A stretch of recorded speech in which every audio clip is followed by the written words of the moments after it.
We're about to take it back. Ladies and gentlemen, here it is, the most listened to radio show on the planet. This station is now the ultimate power in the universe. Tony and Lee on the radio. Dr. Joe's therapy on the radio. The love got me going live on the radio. Two mics and a mind on the radio. Radio, turned up on the radio. Turned up on the radio, turned up on the radio, turned up on the radio.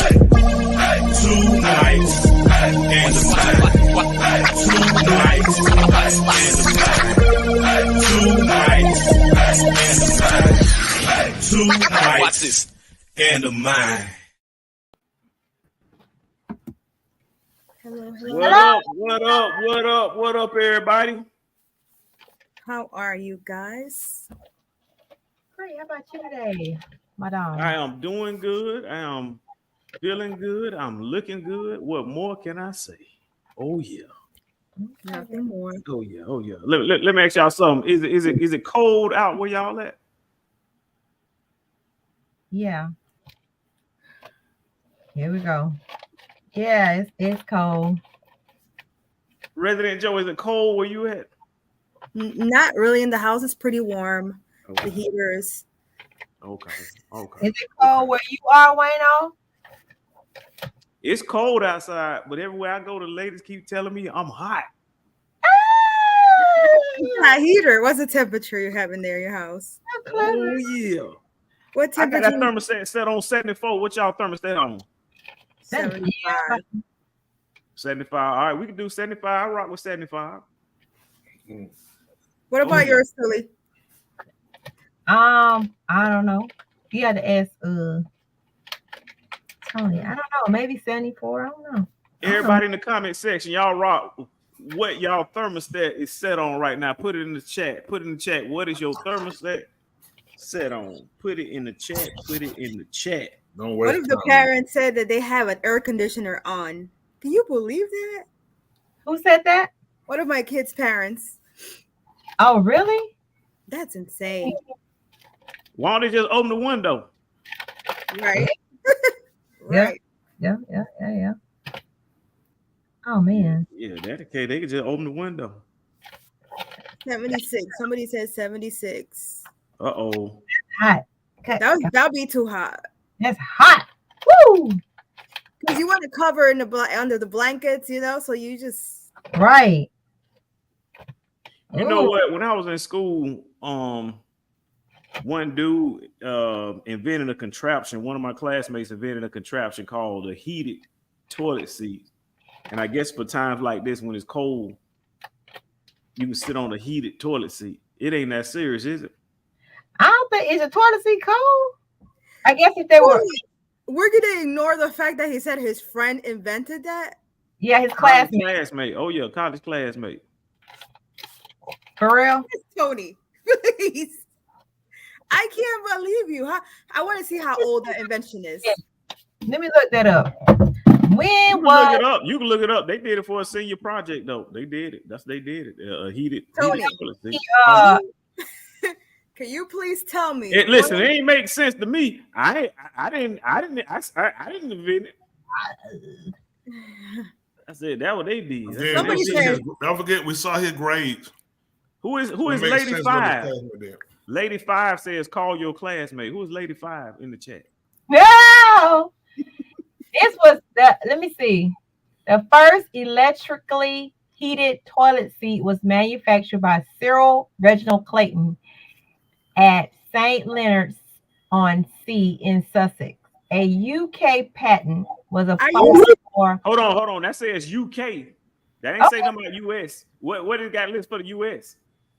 Okay. How can somebody That's what I'm invent saying. something again in another country? It just makes no sense. So Okay. the patent office is that's based on your country and location. So you can file a patent in different countries, your jurisdiction. See, it's something called jurisdiction, like different counties, different jurisdictions, different states. So it's all about jurisdiction. You can invent something if you live in a whole nother country. That don't I don't prohibit know if I anybody in can this believe country. that. Yeah, patents. There's no global patents. So somebody can invent a car in a country and then go to another country and say that they invented it. No way. No, there's no way. They do that all the time. They stole the airplane from people. You can actually invent something and somebody can steal and take your idea from you. Yeah, that's different. They do. No, it's the same thing. Because the reason is the patent office that you apply, that you sell your idea to, they'll steal it from you. We're not going to start this. 1951. So that was here in the USA. Patent on April 15, 1952, United States patent. What was the name of it? Where in the United States? What was the patent on? What was the patent actually on? What was the name that the patent was on? They patented what? Wasting time with y'all. Electric. I'm done, Jeremiah, Judah. Good to see you. Good to see everybody on that. This man is drunk. They're killing time. This man friend ain't invented nothing. A lot been out, so his friend ain't invented that. I said my classmate in Florida State. Good. That's what I just said. A lot been out. For the senior project, that's what he did. They invented it's not hard. They did a heated toilet seat. All he did was just put a mat and lit it up and then sat down on it. I mean, it's not hard. Put a little gas on it, light it up, blow it out, and then sit on it. Heat it. Okay. Maybe. But Tula asked, is toilet seats warm or toilet seats cold? It sounded like Tula was puzzled. What? Okay. All right. I am puzzled. Are you puzzled too? I am with all this information. Hey, it got lots and lots of information. That's what it's all about. Okay. Information is what it's all about. You know what, Dr. Joe? If you have a classroom full of people, let's say 10 people is in this classroom. Okay. The smartest person is going to be the person who has the most information. Okay. That's either true or false. False. What are you saying? So explain that then, Dr. Joe. You can have all the information you could have, but if you don't share it, if you don't speak up, no one will know. Communication, I think, is more than having information.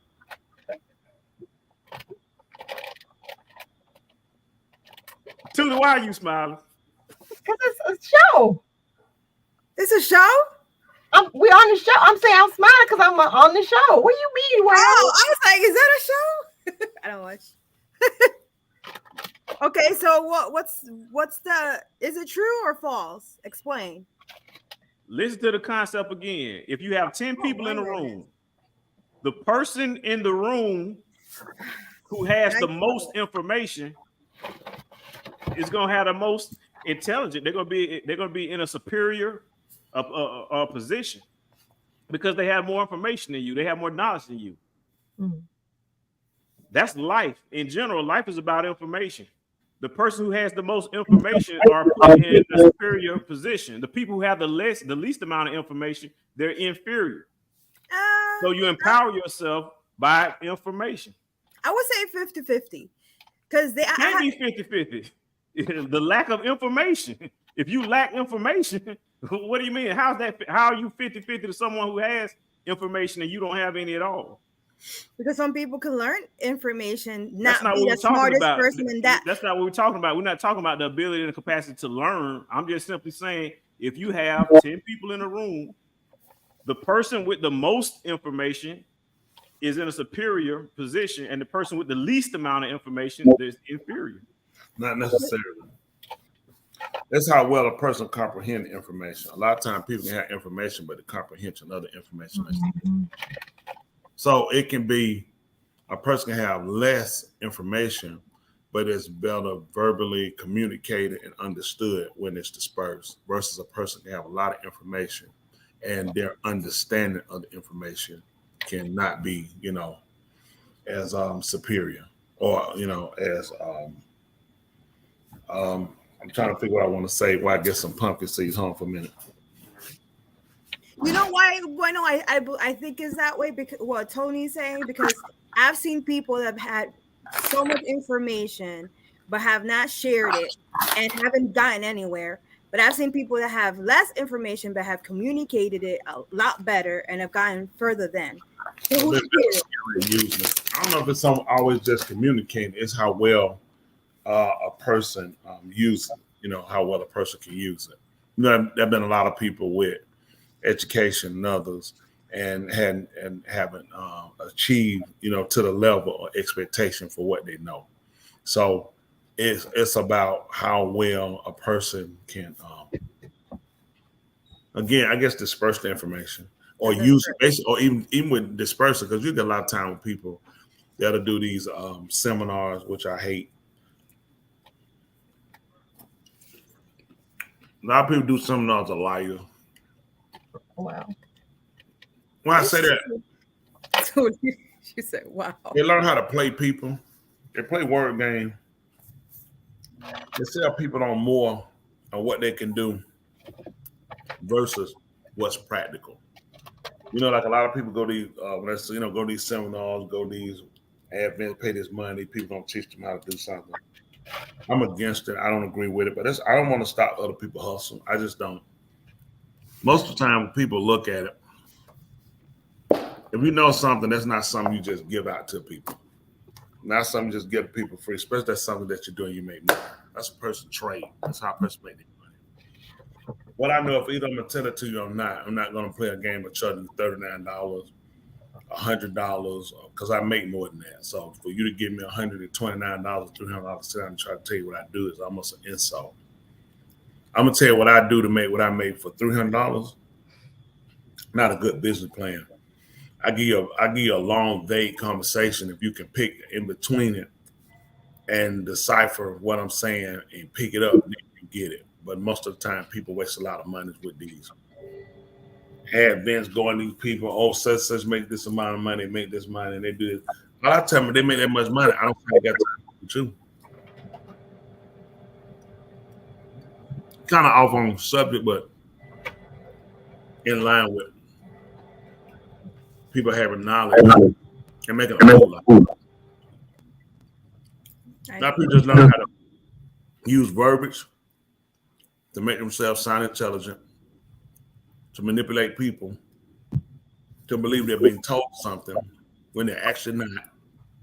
They're make them feel that they're being led to some place of deliverance, even when it's not practical. You guys have all been in religions before, correct?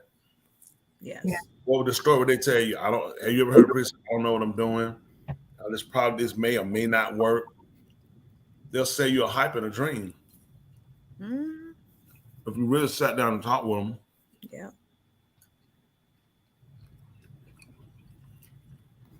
you will find most of them don't even believe what they're telling you. Wow. Yeah, because they don't live it. Mm. There's people that will sell people on, look at just like now, preachers is coming out, several of them coming out in the homosexual scandals. Do they teach openly gay? No. Because they'll teach you something they don't actually do. So it's not practical. Not practical that it can't be done. It's not practical to listen to the person. Because what you're saying you do, or you the person other people, it should be something that you do. I should be able, other people should be able to see where it's benefited you. And a lot of times, you see a lot of hype, a lot of cover up, a lot of hidden things, a whole lot of conversation, and it's not practical. It's not real. So, when he's saying people with knowledge, that just whatever reason kind of led me to that end of the average person, honestly, is full of junk. Y'all people out there listen to me. Over the average person is full of junk. Not practical, they're not realistic, and they're not telling you what they're doing. They're not giving you concrete information, but really lead you in the right way. They're pretty much gonna run you around a game, send you off on a wild book chasing for information. If I'm sitting here listening to you, won't you just tell me? No, my goal is to put you on the path and let you go and search out and see it. Mm-hmm. Game. Average person, over the average person, here, listen to me, people, are full of junk. Most of the people, I remember years ago, y'all may need to eat a pumpkin seed. Listen, I hit my 15-minute mark. Dudnell kill Smitty. Yeah, represent. I'm proud of you. Listen, That's why I see Smitty tired lately. listen, Oh yeah, he been able to keep up. listen. Keep up. I don't pass him. Yeah. Listen, I done got past 2 minutes. When you know what you're doing, don't take that long. I just keep come back around again. You know what I'm saying? I know what I'm doing. Every 2 minutes, I know what I'm doing. I know what I'm doing. Rock the how. This is pumpkin seeds. Keep it Pumpkin seeds are really good for your prostate. Yeah, So, y'all. yeah, please, yeah, they really. Listen, You eat them toasted, Tony, or you eat them regular? You eat them toasted? There's no extra. You know, you can eat them raw. It's better like that. you don't see that bad? Oh, here's got sea salt in it. I get mine without sea salt. That's your business. Yeah. I eat mine's toasted. If you don't want to get sea salt, then close your eyes when you eat it. That way you don't have to see the salt. I get mine like that because I want to see the salt. That's a good Talking one. about That's a good intelligence, what do you guys think about IQs? Is that accurate on how people are tested with IQs? So, depending on those tests? it's- No, I ain't it's- talking- IQ and GQ are full of junk. I believe so too. Even though I'm in that field, I believe. How can someone determine your intelligence with a test? Some people are bad test takers. Go ahead. First of all, the whole thing. My question is, what is IQ? What I mean? Is that way people are able to resolve problems, like you said? Probably intelligent quality. Yeah, you can Google it. I believe it's like solving problems and in general, but it all comes out with a test. And in the test, some people are not good test takers. Tests don't prove a person's intelligence because it's a skill to take a test. So if you learn the skill, you can take almost any test. That doesn't make you smart. You just learn how to manipulate the system because tests are set up. Tests are manipulators. Reasoning, logic, solving problems. Did you know that IQ does not translate into financial earnings? I could see that. I could see that. Yep. It's funny that you mentioned that because last week I was actually watching an interview of the smartest lady in the world who has the highest tested IQ. What did she test? I want to know. Oh, I don't remember the exact number, but it was over the 200 limit. It was over 200. Wow. Yeah, Wow. and she did an interview or whatever. She's in the Guinness Book of World Records.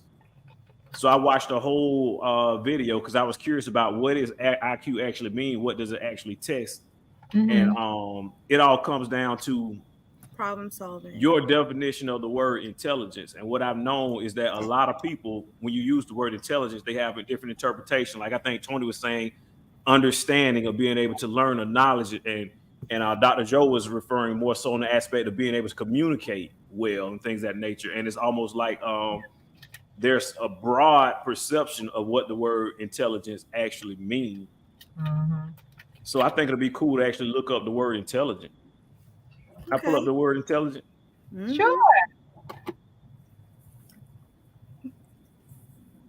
All right. But while you're looking at that, how was her conversation? That woman with the highest IQ. She talked regular. She was on a late night talk show. The host, what's his name? Dave Letterman, I think it was. She was on a late night talk show with him. Talking to me. Now she's a lot older now. I think she's in her 80s. I was curious. That had to be a long time ago. One thing that she said though is it was interesting in terms of, she said she really thought that it was overrated because she said the average person don't even take IQ tests. She said only like maybe 10,000 people, take it. Says So the she was woman. like, you're like, well, I mean, you. Says the woman who took the test. Actually took in the test. Okay. But here it is. The word intelligence actually means the ability to acquire and apply knowledge and skills. That's intelligence. Okay. So let's look up the word intelligent because the IQ is intelligence. So let's look up intelligent. Intelligent means having or showing intelligence, especially a high level, ability to what it is, vary state or action in response to verifying situations, so forth and so on. Interesting. The Confederate down there. Oh, hey, what's going on, Confederate? Hey everyone. Hi. Can you turn your camera horizontally? Yeah, there you go on the big screen. Welcome, welcome, welcome. Hey everyone. Can y'all hear me pretty Hello. good? Hello. To the 5 to starting from my left, your right, to Miss Tooley, Commissioner Dr. Tooley, to the love doctor, the turtleneck specialist himself, You see it. to You see it. You see it. That's our it. beloved Ra Tony Smith, the Appreciate Honorable it. Ra Tony Smith, last but definitely not least, the now married Dr. Yay. Jones, and in his absence, the Alpha Wolf himself, Cheryl Bostic. This is the neighbor. Ooh, he left. How y'all doing? Good to see you. Good to see you. Good to have you. Always. Yeah. Please excuse Yeah, my eating pumpkin seed. yeah, this is an interesting conversation you guys having right now. If I can just rewind just a little bit, when Ra was talking about, he was talking about the gimmicks that are out there when it comes to these like trade shows and these seminars. I was back in my earlier years. I had worked for this company called Designers International, and what it was a fragrance company, and so what their thing was, what they promoted was that you cannot put a patent on a fragrance, okay? And so what they did, they kind of what you would call bootlegged a lot of name brand designer fragrances, such as your Gucci's and your Louis Vuittons and things of that nature, and they would repackage them and then they would sell them at a much cheaper cost. Because the copyrights on the names of the the product itself.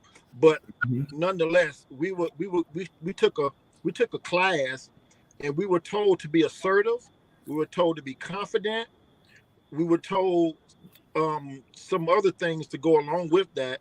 And I was at this time I was really looking for employment.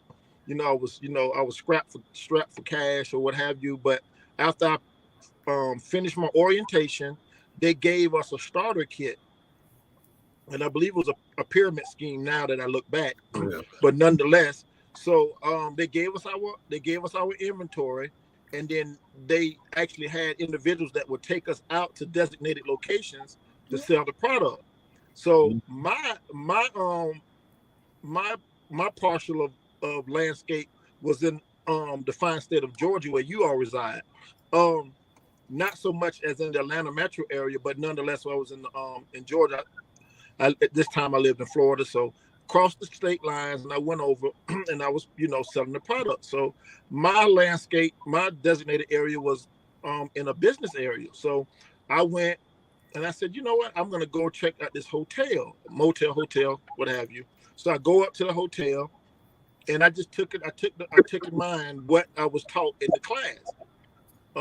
Just bear with me. So I had went ahead, and then I was, I was excited because I just landed a job, and I had product, and I had quote unquote some professional training. I had a motivational speaker, because that's what most of these people are. They don't really so much believe what they sell anyways. But anyhow, so I go to knock on these doors, and hey, I'm such and such and such, and I had this product, and people weren't interested. So I'm like, well, goodness, the method they just gave me is not working. So what I thought I would do, I said, you know what, I'll talk to housekeeping, because they go to every room. So I spoke to this lady that was in housekeeping, and so she said, sir, I don't believe anyone is interested. But in the back of my mind, I was taught to be assertive, which is kind of generalized saying being overconfident and force yourself on a situation or a person, right? And so I done just that, and I winded up in the back of a cop car. Oh wow. Yeah. Wow. So I spend the night. Yeah, I'm an employee now.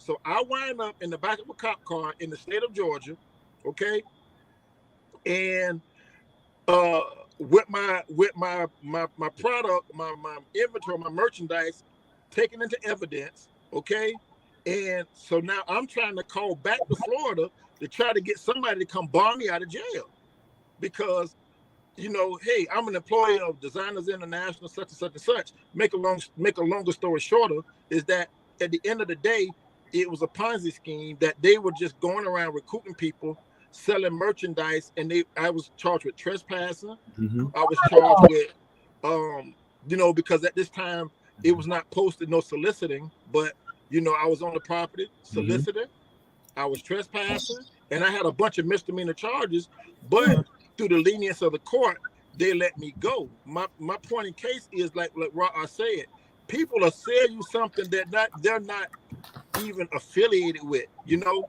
just, you know, to get you out of your money, your hard-earned money, or your hard-earned time, or what have you. But I have to respectfully disagree with Barack said, and I'm gonna, and just bear with me just a moment.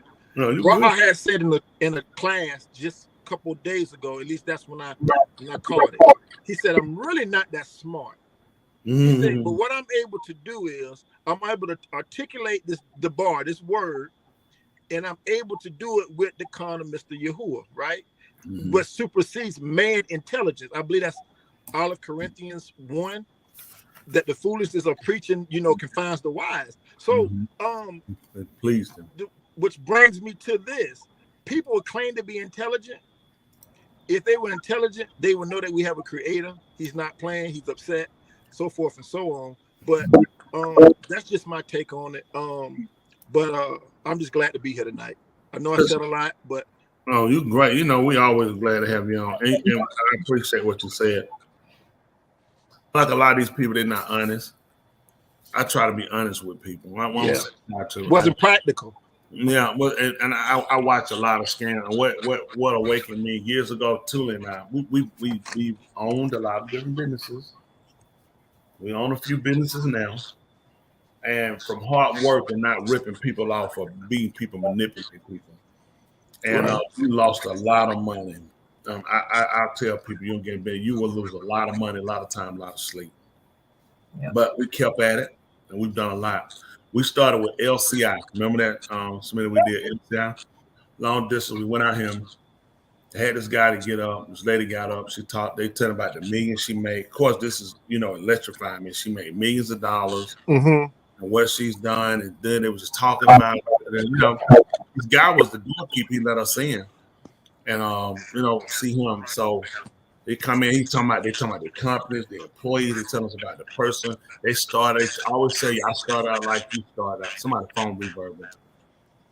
So, you know, I started out like you guys started. Now built up. I'm making millions of dollars. I'm doing this. Of course, you look. You said, "Wow, you know, millions of dollars. That's where you want to get to." All you gotta do is you get these people. You get this. You get this many people on. You get this one. You know, we're looking. Just so happened we came back the next night. I came back the next night. The lady who was the millionaire lady, she was the doorkeeper. Introduced the doorkeeper this night. The doorkeeper now made the millions of dollars. Oh my goodness. Cause I'm saying, look at saying, maybe we weren't supposed to come back the next night. As you leave, you're supposed to take off. For whatever reason, we came back the next night. Coming back the next night allowed us to see that a lot of these things are nothing but scams. I watch people. If a person knows something, either they're going to tell it to you or they're going to give it to you straight. Or they're not going to do it because they're going to get that's their skill. And it's almost an insult to offer them, you know, pennies on a dollar or, you know, something. It's an insult. No one's going to tell you how they made millions of dollars for $200. Right. It's possible I can tell you what I do for $69. Right.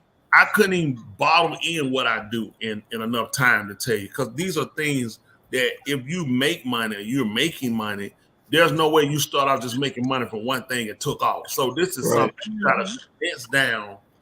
And this is a plan where you have to continue to hold someone's hand and bring them through. Right. People are practical. They think I'm going to go here, I'm going to get something. Man, I'm going to get away from this. All life. They got the book, Rich Dad, Poor Dad. This man got enough time to write this book. He got enough time they make their money from selling the books. They'll never I heard a lot of people say, I learned from rich man, rich dad, poor dad. I listen to people, but then when I find these people, guess how they make their money? They scam people. I'm being honest with you. Yeah. When I first learned about getting into doing building and things like that, I got pulled in too, and we built our first house together. That's how that was in 2006, 2007. We built the house for about 1.1 million. Other houses in the neighborhood got started. I learned a lot because we got thrown in. And before I know it, here it is, you got to get it. You realize these guys you look at these people like, man, these people got money. You realize, no, they don't. They dupe other people. They use they make a fool out of people, get people stuck out here, and people stuck. People, hardworking people who made it with their credit, who have their monies together, they duke you and pull you in, and they screw you. Yeah. But listen to me. I will not tell you no lie. Over the average person is a flat liar. These people tell you about their business, flat liar. Listen, car lot, building. I see people do all kind of stuff. I see people do stuff don't even make no sense. It makes no sense. Just so cricket. I'm talking about they'll steal from their own mama. People just rock.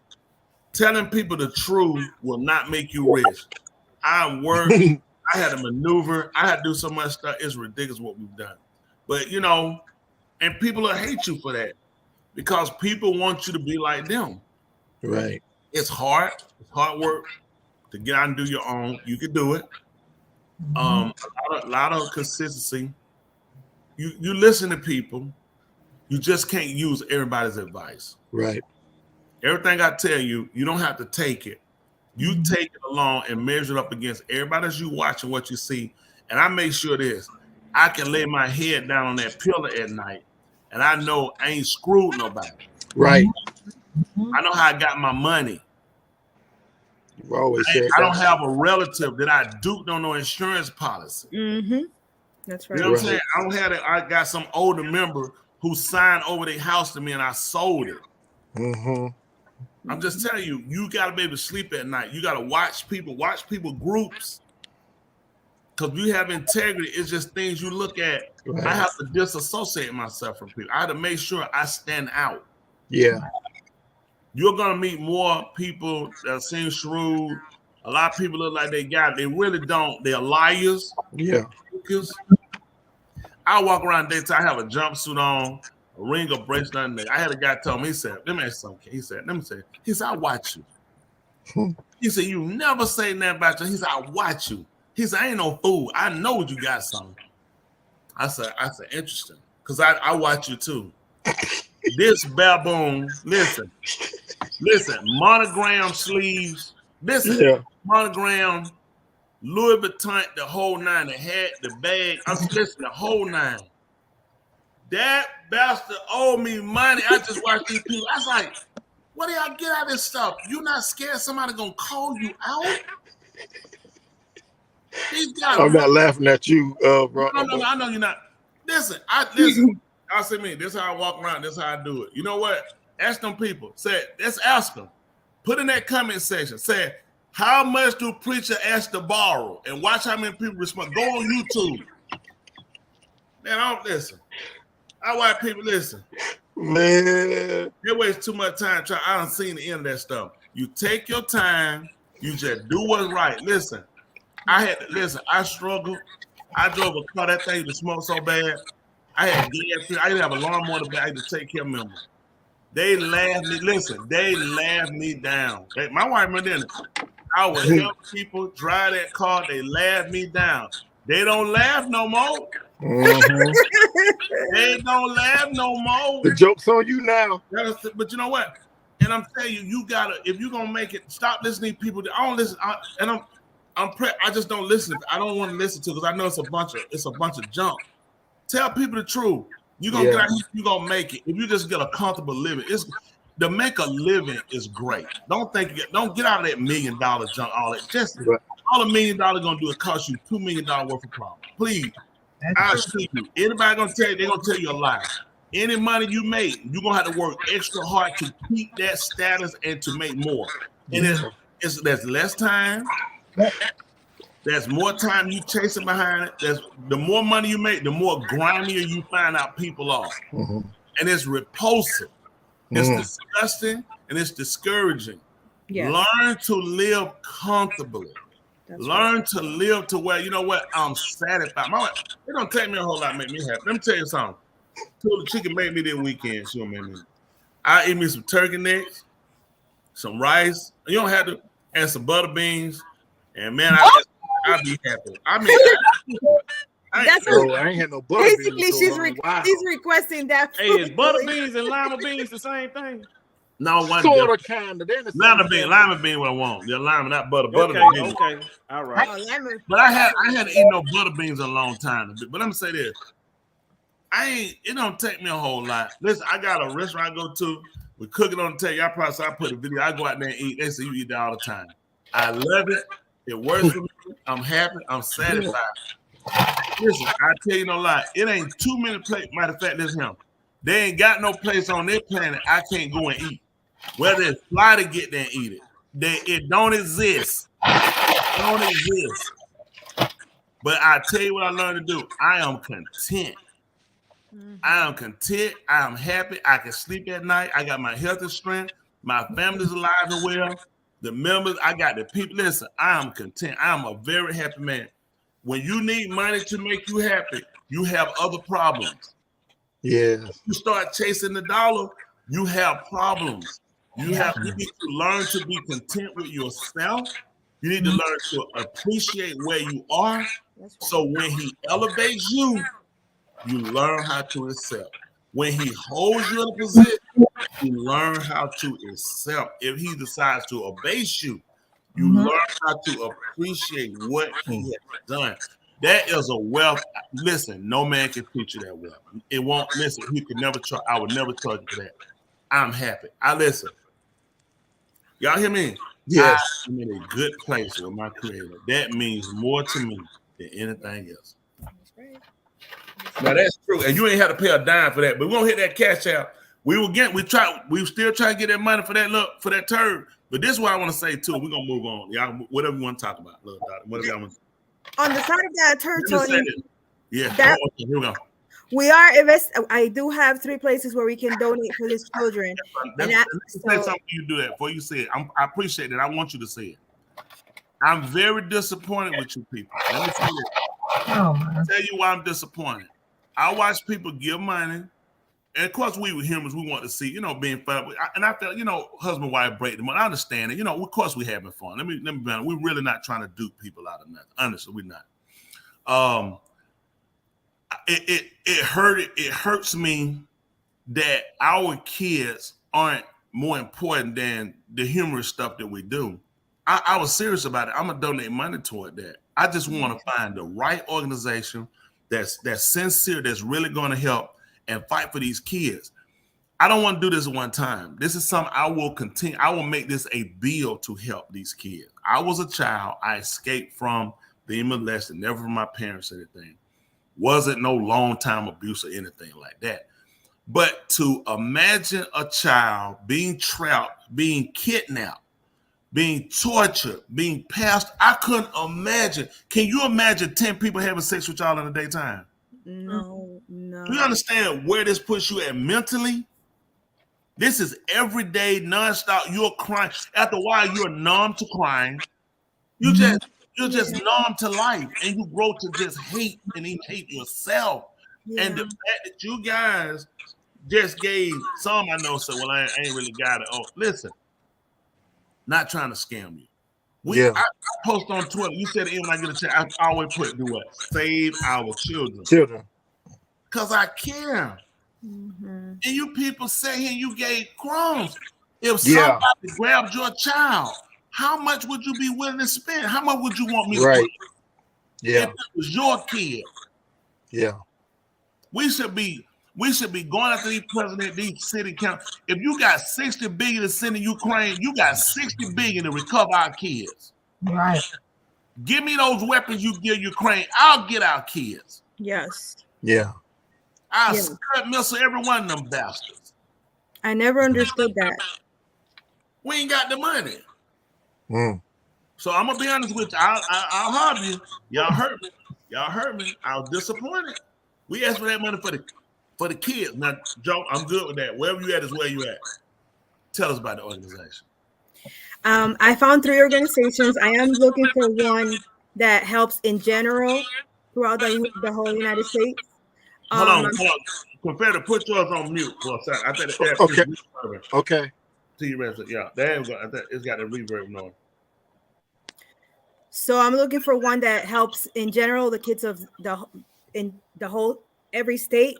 I found 3, but I'm doing research still because I work for nonprofits and I know some of them steal money. They say they help and they don't help. So I just want to do a little bit more research on those and pick one from those 3, and then I'll present it to you guys once I'm 100% sure about the organization.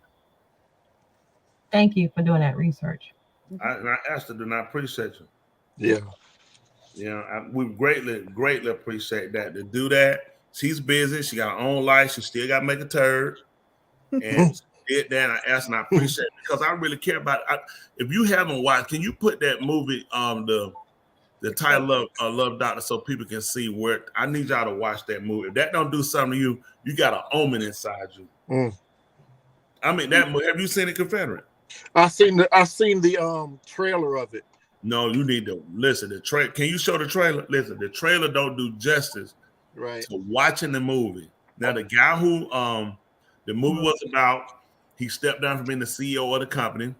He was having relations with some of the women from the article in his organization. No kids. Yeah, Sound of Freedom. Yeah, that's the one I saw the trailer of. You posted it on X. Yes. And there's a documentary as well. Volume. Yeah, I definitely I care about kids and they see it. The kids, man. Look at that. These are real life. Yeah. Can they show the clip? They're showing them people just how they grab these kids, how quick. How long you been doing this? 12 years now. How many pedophiles you got? 288. How many kids you found? Timoteo, por rescatar niños, ¿verdad? Puedes ayudarme a encontrar a mi hermana. Te lo prometo. For Homeland Security, you know we can't go off rescuing Honduran kids in Colombia. Which means she'll disappear for good. Imagine walking into a room right now, seeing an empty bed. What we do? You quit your job and you go and rescue those kids. So at this moment, she could be a block down the road, or she could be at Moscow, Bangkok, LA. She's a major operator. It's all rebel territory. No one goes in. Not the army, not the police, not us. What if this was your daughter? There's no Marine unit coming. You're on your own. This job tears you to pieces. And this is my one chance to put those pieces back together. When God tells you what to do, you cannot hesitate.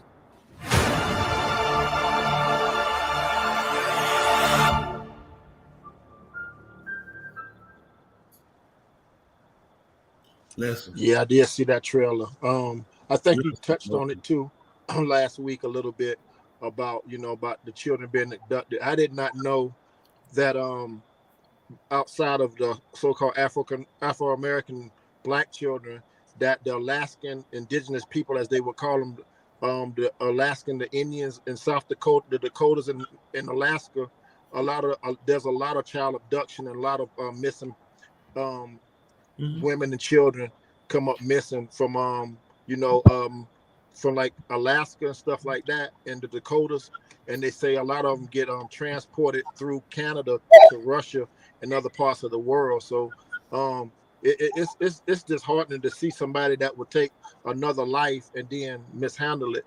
But I do want to take the time out really quick to acknowledge our very own Love Doctor. He just had his I don't, as Ra said, his 78th birthday. I just wanted to I tell him appreciate happy that. birthday. I do. Birthday to I Because, appreciate it. I do, man. I saw the post Ra put on his X account, and I had sent him a text message to tell him happy birthday personally. But he's a busy man, so I have. No. Dwayne, what did I do? Bro, I didn't say you didn't do it. I said you're a busy man. Yeah, he not. Yeah. He always respond to stuff. He did. No, I ain't asked you about responding to something. What did I tell you? Yeah, he gave me the message. Okay, all right. But I just want to say happy birthday to you on air live, just to let you know that you are very much appreciate that. That means a lot, man. I tell people that people all over the world, all over the galaxy, be watching, and you never know. And I appreciate that. Fans all over the globe and galaxy. I appreciate you. Which brings me to this too. You know, around how you was talking about people with gimmicks and being a millionaire overnight and all this stuff here. The guy that's in the frame right above you, I cannot walk past a pallet and not think of this man. I'm talking about the Wolf. Man, listen, this man sat there and gave us the pallet game, and you think it's a joke if you want to. He really, he just didn't talk about it. He showed you step for step, and real-time testimonies. And I really took that in, though I'm not actively doing it. I have the resources to do it now. It's just like I talked to you over dinner that time when we had dinner out there in Scottsdale. But just doing what I need to do to get it going. But he left the ball in my court, because he dropped the jewel that day when he posted, the pallet game about how you can generate income, and gave us step by step how to do it. So you do have people with integrity, that shows you that you can do things to be, to have be viable, have a monetary upside without a gimmick involved, and I really appreciate that. A lot more people need to really look into the lives of these two Mike and the Mind panel members, because these are people of integrity. I tell you, Shaul said it best. Follow me as I follow Mashiach. And you can't follow somebody if they don't show you their life. So you guys to put y'all lives on display for all to see. And I really appreciate the integrity. You said best too, like, hey, if anybody got something on me, much as they dislike me, they ain't gonna hesitate to put it out there. So somebody's doing the right thing, and you guys are a staple in this community. You guys are, a pillar of the society, and you guys are a good model to follow. Though some are a few years older than me, some a few years younger, but I nonetheless I learned from each and every one of you all. So I just want to say I appreciate everything y'all saying that y'all actually do, and not just run your mouth, as Ra would say. You guys actually put action behind your verbiage. So, and I'm saying this myself, I bear witness to it. I know it for a fact. We appreciate it. Let me ask you this too. I was listening to you too, but I was texting somebody. I just recommended somebody too who I recommended you to. Oh, Dr. Chang. She's good. Tell them if she's gonna do it, because I don't put everybody. I do not send it, because she's very, restricted. She doesn't even like taking any more people. Anything. She only does it by asking. She'd be like, she's waiting on Tula to get finished and graduate. She said, so I get through. She's like, I just want to retire. She's like, I just want to retire. She like, but she knows how I am about people. Right. So I always, push that on, hey, this is my people. I want you to help them. And she's great. I mean, all of us, she's not, I don't think, only one I haven't been on, I think, is Bostic. It's probably the only one that hadn't been there to see her. She's definitely a really great lady. She's very knowledgeable. Does very well. I'm sure Tula agree. Inspire her to go. When we recommend something, unlike a lot of people, this is something we actually do. Yes, I know my mother. She's been very instrumental. My son, I mean, she helped us out a lot. And I'm a proponent for anybody to help people. I don't get nothing from it. I just like seeing people, you know, get knowledge about doing something better for themselves and helping themselves, because so many people don't realize why a lot of us are stuck, even financially, and other issues. Your phone still got that reverb. Oh, let me see if I can take care of that. Let's see. But what happens? How's that? Yeah, that's it. Okay. That's it, yeah. So what happens? People have to realize once you attack a person a couple of ways. You attack them physically, financially, or with their health or relationship. So when you get kind of entangled in those areas, either one or all, that's a recipe for disaster. You can try to, manipulate yourself and try to say it doesn't happen, it doesn't exist, but it does exist, and it's always pulling and weighing on you, and it'll keep you from advancing. Learning how to maneuver things in life. A lot of times people don't know.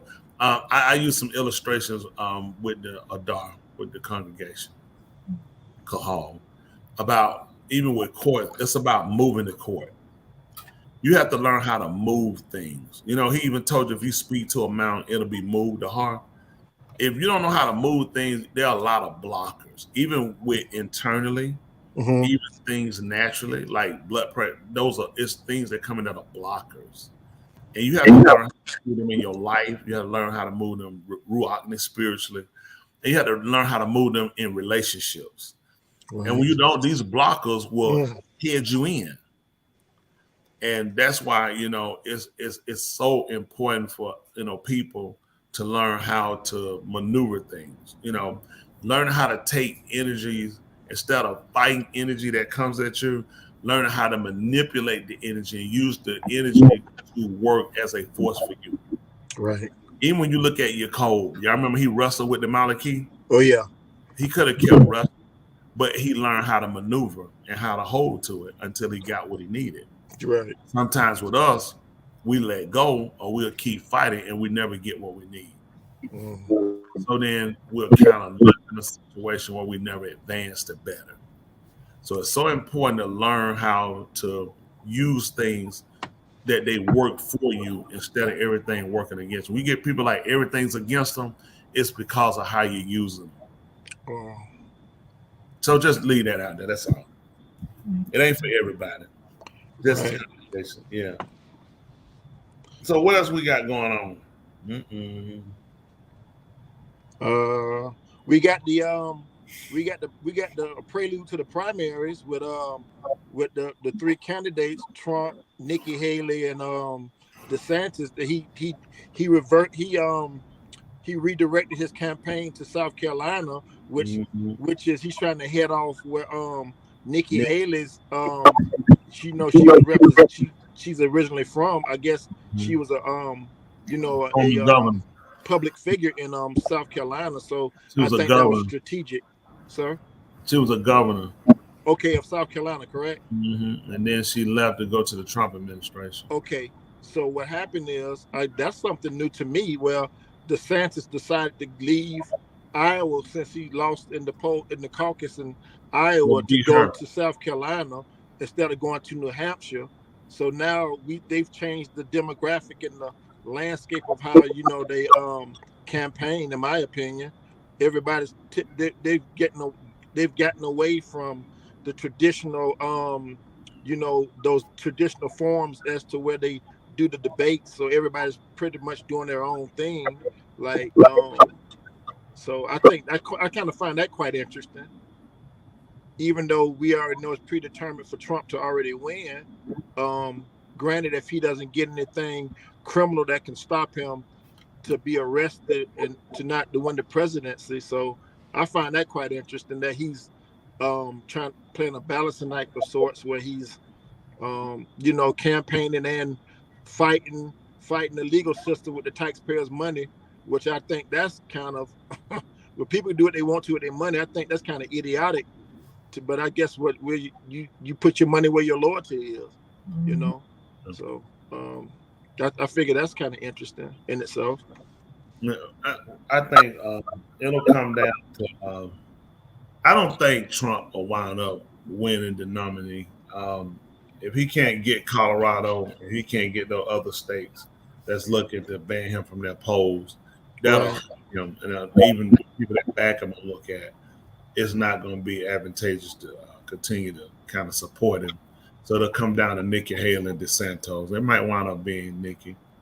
It's time, but she's the closest they'll get to a white woman. You had a black, quote unquote, a black vice president, female, so it covered.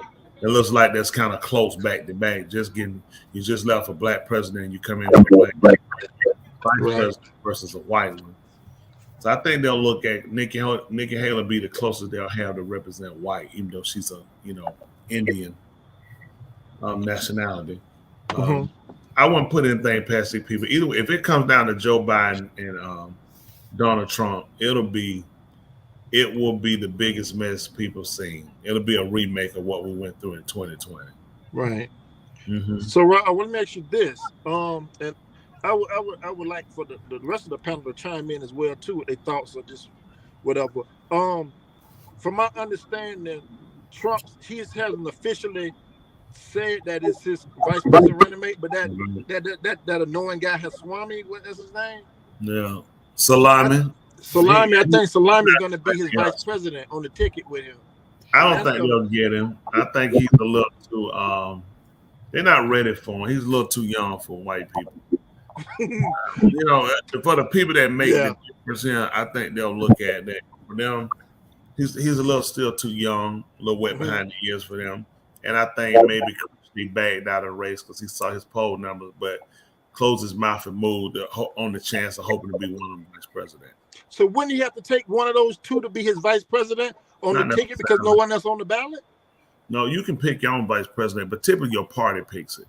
You don't actually pick your vice president. Your party looks at who they feel like can seal the deal. Okay. You know what I'm saying? Who's going to add that mustard where, hey, this person could be key for you. Right. They were talking about Kerry Lake as well, this nut job here in Arizona. With the dark hair? Yeah, the young lady, the little white lady that say she respect Trump more than her own husband. Yeah, that's She fight defamation cases here. This lady's man, she's a female Donald Trump in my opinion, but there's someone for everyone. Mm-hmm. Yeah. Mm. What's new, Wolf? What's new, Sean Boston? Come on, man. You got that $1 million smile going on, but you're not saying that.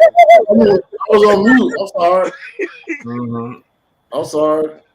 Shit, I was listening to what you were saying about the. I came in on the. I guess the seminars or whatever about the palace. Oh yeah. Yeah. A lot of stuff right now, man. The economy is bringing everything up and down, man. Palace. Right. Well, you pick one, but that's why I like to stay versatile, man. Just try to have a percentage in something, because you put all your eggs in one basket, man. Just it gets you, you're not unprepared, right? Prepared for certain things. So, my thing is, man, I don't matter who the president, man. I could care less. But I knew. Growing up, I heard somebody. It was very weird. They was donating to a lot of candidates, and they was telling me. They said, "All right, look, this is what I'm going to do." They said, "I'm going to put 5,000 to the Democrat and 5,000 to the Republican." Mm-hmm. That's with anything. That's with mayor, anything. They donate to both parties, and they say no matter what, I still got a stake in each game. You get what I'm saying? So, and I know some people personally. They'll scream Democrat, but when they get in the booth, they vote Republican. Wow. You know what I'm saying? They can't. I mean, they'll tell you to their face. Yeah. When they get in that booth, they come out and complain, because at the end of the day, a lot of them have a Democratic front of giving, but then in the back, they got that Republican. Hey man, I don't want to give nobody no food stamps. Get it on their own. You know, when they cross that threshold. When you think about it, when you don't have nothing, you want all the assistance you have. Period. Right. Whatever assistance you can get, you want it. I need it. But then when you have something, and then the government takes it from you and say, no, I got to give it to them because they don't have. It's like all this stuff I don't work hard for. I got to get. Yeah. So people, if you don't have that balance, they're like, man, you know what, man, let them rock. But it's not fair. You get what I'm saying? It's not fair. But you know, the politics, man, it's a dirty game, man. Dirty. I just saw. I take the cash out down for a minute. I'm sorry that we can't see your face, Love Dollar. Not that we want to see it, but it's rather terrible. Go ahead, finish up, man. Oh yeah, I was saying when yeah, that's right. When I went around Georgia with the senator John Ossoff, he wasn't a senator at the time, but elected to be the senator, and he was campaigning, and I physically watched him go through the stuff he got to go through, the people that got to talk about him, say what they got to say. He still got to get up and with the front. I'm like, man, how you gonna take that, man? They talk about your family. They talk about you ain't a Jewish immigrant. Your family is like, it was bad. But when you get in politics, it's like you have to absorb all that. You got to take that, you know. And he's a good guy. I actually ran back into him on his Martin Luther King holiday. And this is unfortunate that every 4 years they're gonna repeat themselves. He's getting ready to run for re-election in 2026, but in 2024 we're dealing with this election. But as Ron said, a lot of these people are picked; they're chosen. And a lot of these people that you see that are being senators, they are being groomed to run for president. That's right. You know what I'm saying? So all these people that you seeing that's under the radar, that's throwing these little things out. Yeah, test dummies to see who the people grab, and that's really how Obama got it. And right into the presidency. Yeah, people gravitated towards him. They looked at him as the next savior for black. Everybody did. Yeah. I mean, when you saw Obama, it was hope for black people. Like, you know what, man? If he become president, we made it. I bought my ticket. I must admit. I never forget I voted because I was like, man, listen, this is our way to say, you know, if nothing else, we can do it. A black man in office, my uncle in there, my cousin in there. It ain't the worst feeling in the world when he get in office. You go to the gate and be like, hey, Obama. That man walk right by you. You be like, hey, man, hey, this me, Carl. I'm voting for you, man. It's me. Hey, man, who are you again? That people's elbow is old, man. It's old, but people don't have any idea. You know that's how the system works. You can't get in there. You can't get in there and beat for, you know, your own class. The system to me for presidency is set up, you know, for the system. You're in there for the system, which this is white America. Is white America's system. So white America is always going to benefit. You're going to benefit the immigrants because the immigrants are going to be your free and your cheap labor. Who you vote for president is going to be based off of people of color vote off of who makes us laugh, who we feel like, you know, could say something. I remember growing up, boy, and it was rough times. We didn't have stuff to eat. Oh, yes, sir. Jesus. Yeah. We always get the saxophone. Emotion. Or smoke weed, or you dance to a rap. Yeah. Look at even that boy Swarmy. You saw he put out what's the white rapper? He was freestyle rapping. No, he put out the white boy stuff. Not Vanilla Ice. What's the one name? Eminem. And Eminem told him don't use his stuff anymore. He said don't use it. He's like, I just played a camp. It's only one group of people you were trying to get. But they'll do that. He's a business owner.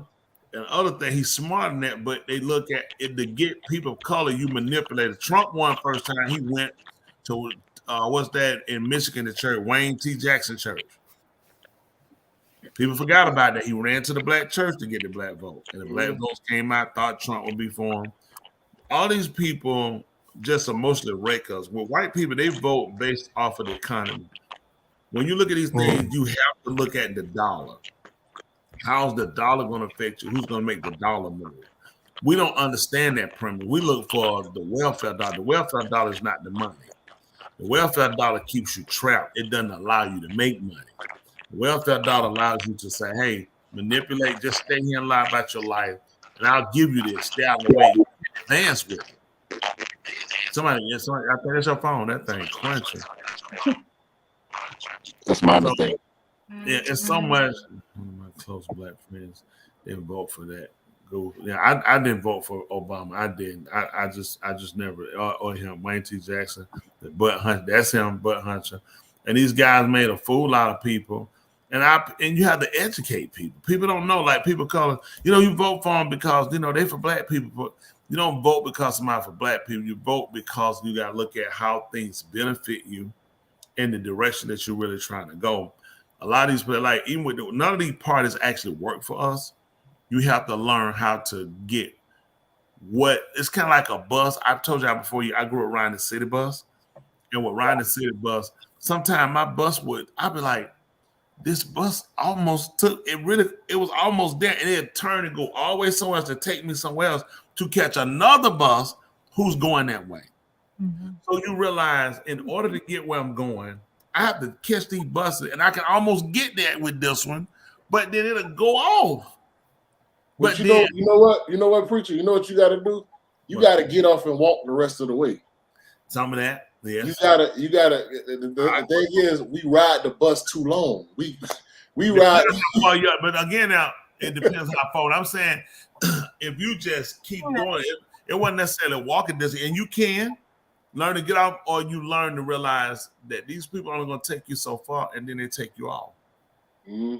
But then you have to learn how on it. I agree, and then you got to learn how to look at in order to get here. Sometimes you got to go this way to get here, to get more direct the way you're trying to go. Mm-hmm. And we can first get our people to learn to advance that way. Even with Yahuwah, when he brought us out, remember he said it was a way that was shorter. Mm-hmm. He said, but you would have fainted. Right. We went around. Right. So it's about learning how to travel. Organization teach being a traveler, man, different things, people need to learn how to move. And our people don't. We learn how to move to the beat of entertainers that insult us. We learn how to wear the jerseys of athletes that, embarrass us. That's true. I mean, we follow preachers that make a fool out of us with religion. They will sit here and teach you and don't believe any of what they taught you, and they manipulate you, they urinate on you and defecate on you, and you still pray for them. If what they're teaching does not constrict their behavior, if it does not set them on a pathway to life, how can you get it? That's me. Mm-hmm. Yep. Well, let's see. We got a video, or we got some information. We're gonna go to a news story. Sad news. Let's see where we at. Bueno, is it a video? It's a video. There it is, a video. Oh. I appreciate you guys. Thank you so much. All the love.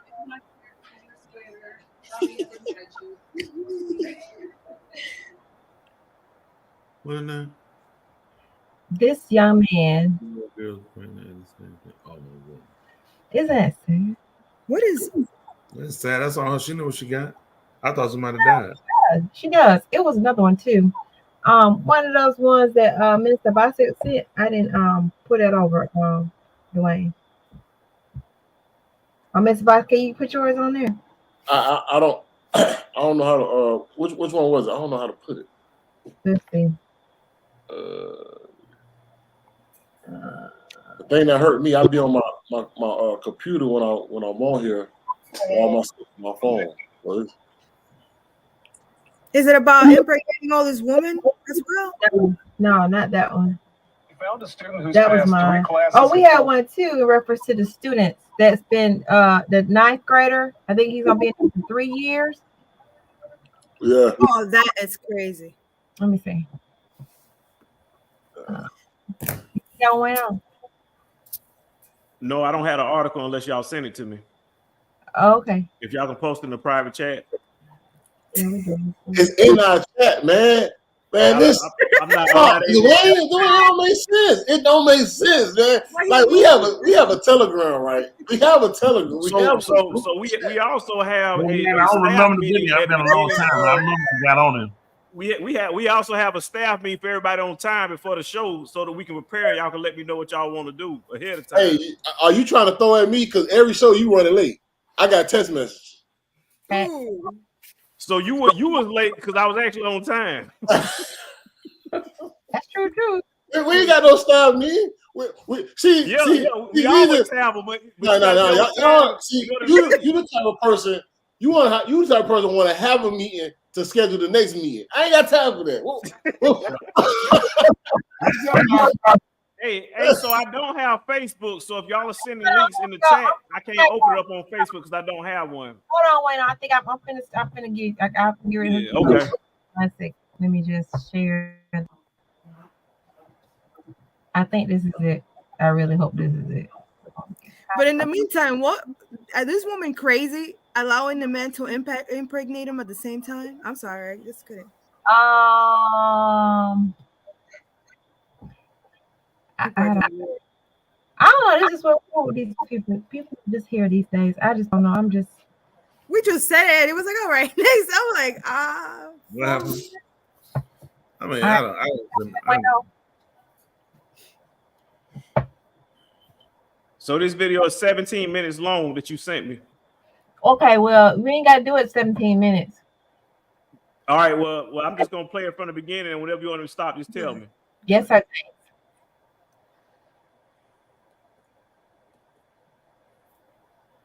Who is that popping that thing up, please?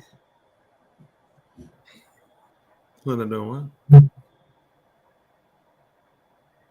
City Public Schools. A 17-year-old student passes 3 classes in 4 years, but is still ranked near the top half of his class. Project Baltimore's Chris Papps joining us live here on Facebook with what is happening at this West Baltimore high school. A lot of attention on this story. Hi, Chris. Yeah, hi, Patrice. We had a mother reach out to us a couple of weeks ago. Her 17-year-old son, who's going to be 18 fairly soon, he goes to Augusta Fells Savage Institute of Visual Arts in West Baltimore. And she had reached out to us because he's been going to this school for 4 years. He was progressing through the grades. She thought that he was a senior and he was going to be graduating in June. She found out in February that he has been moved back to 9th grade and he has to start high school all over again. She gave us her son's transcripts. We can see in these transcripts what has happened over the past 4 years at Augusta Fells, why this mother is upset, and why she reached out to Project Baltimore. What are you seeing in those transcripts? Walk me through some of that. So in this student's 4 years at Augusta Fells, we can see in his transcripts that he passed 3 classes in those 4 years. He has earned 2.5 credits. So that is why he's been moved back to 9th grade. Also within the transcripts, we can see that he has a 0.13 GPA. And what's getting a lot of attention throughout this story is that it's not just one student that this is happening to. His 0.13 GPA in 4 years gives him a class rank of 62 out of 120, meaning that there are 58 other students just in his grade. And there's 4 grades in this school. Just in his grade, there are 58 other students that have a 0.13 GPA or lower. Now, we can see in his first 3 years at Augusta Fells, also through his transcripts, that he has been late to school or he has not gone to school about 270 times. And the mother is saying she didn't know any of this because the school never contacted her. And we can see that too, Patrice, in the transcripts.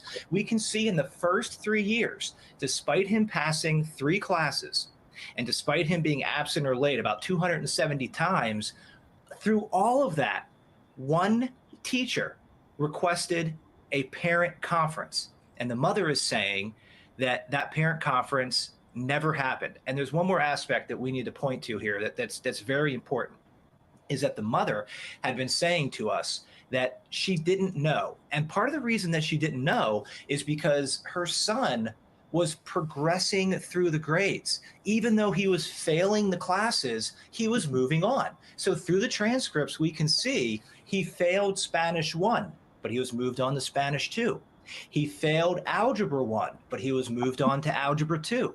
He failed English 2, but he was moved on to English 3. These are junior and senior level courses. And the mom thought, my son's in English 3.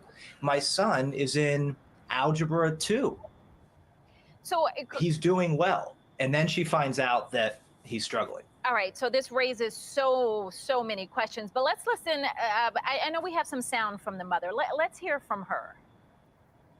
I'm just trying to fight. He like, Mom, what was all this for?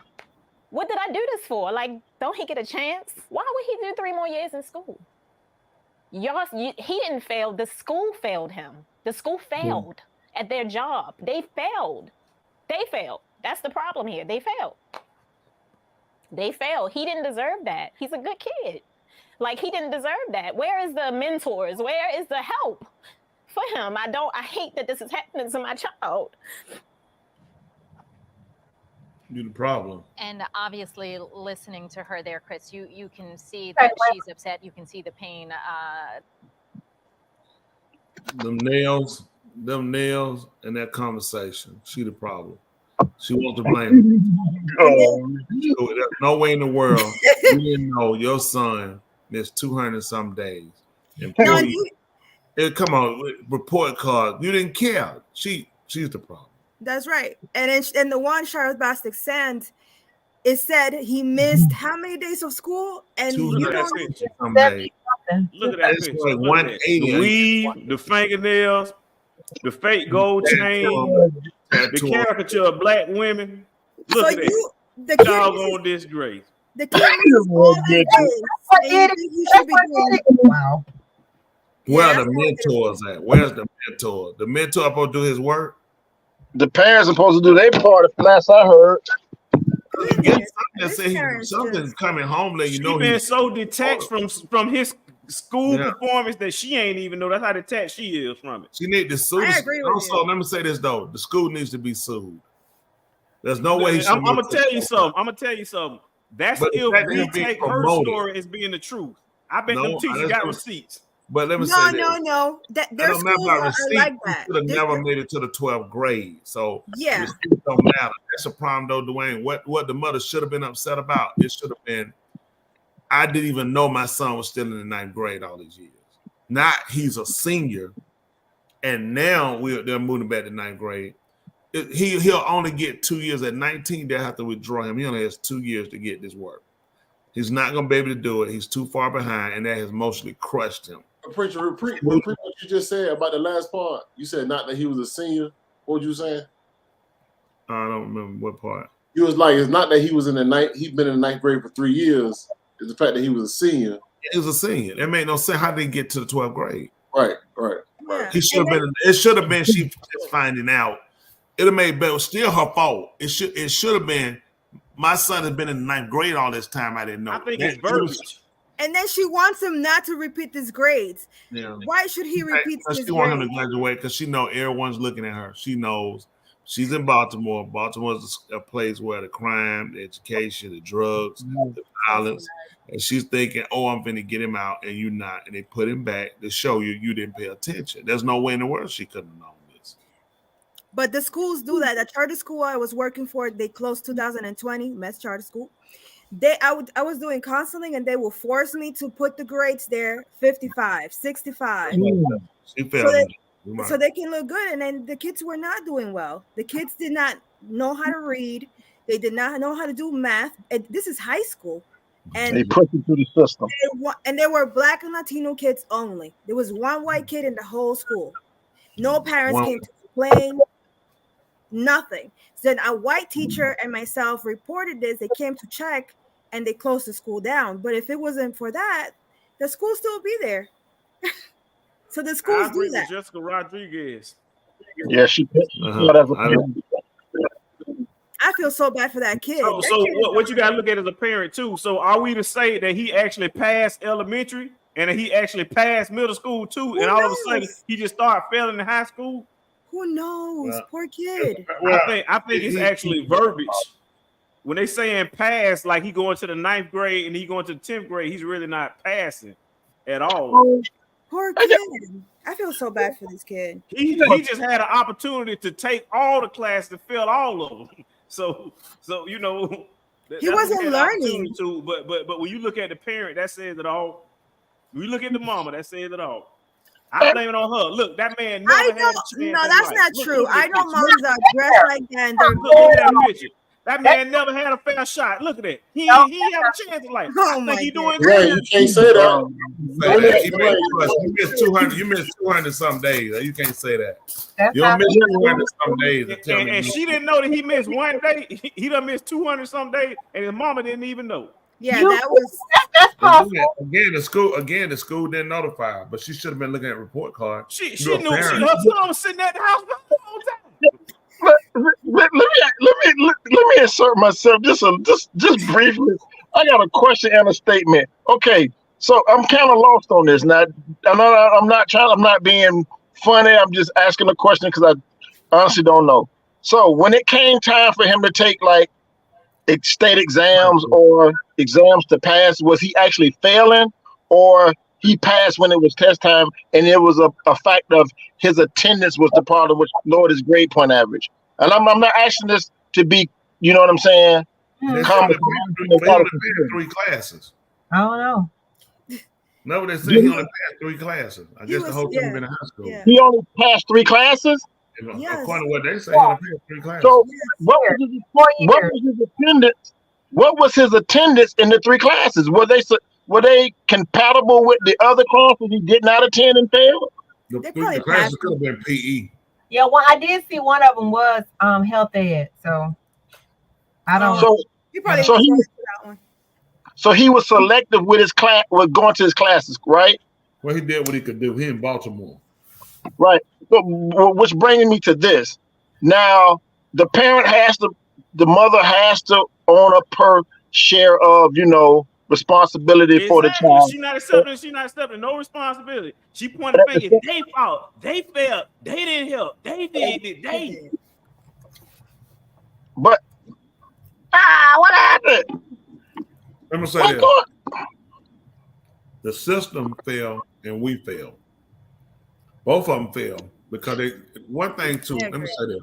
Both of them failed.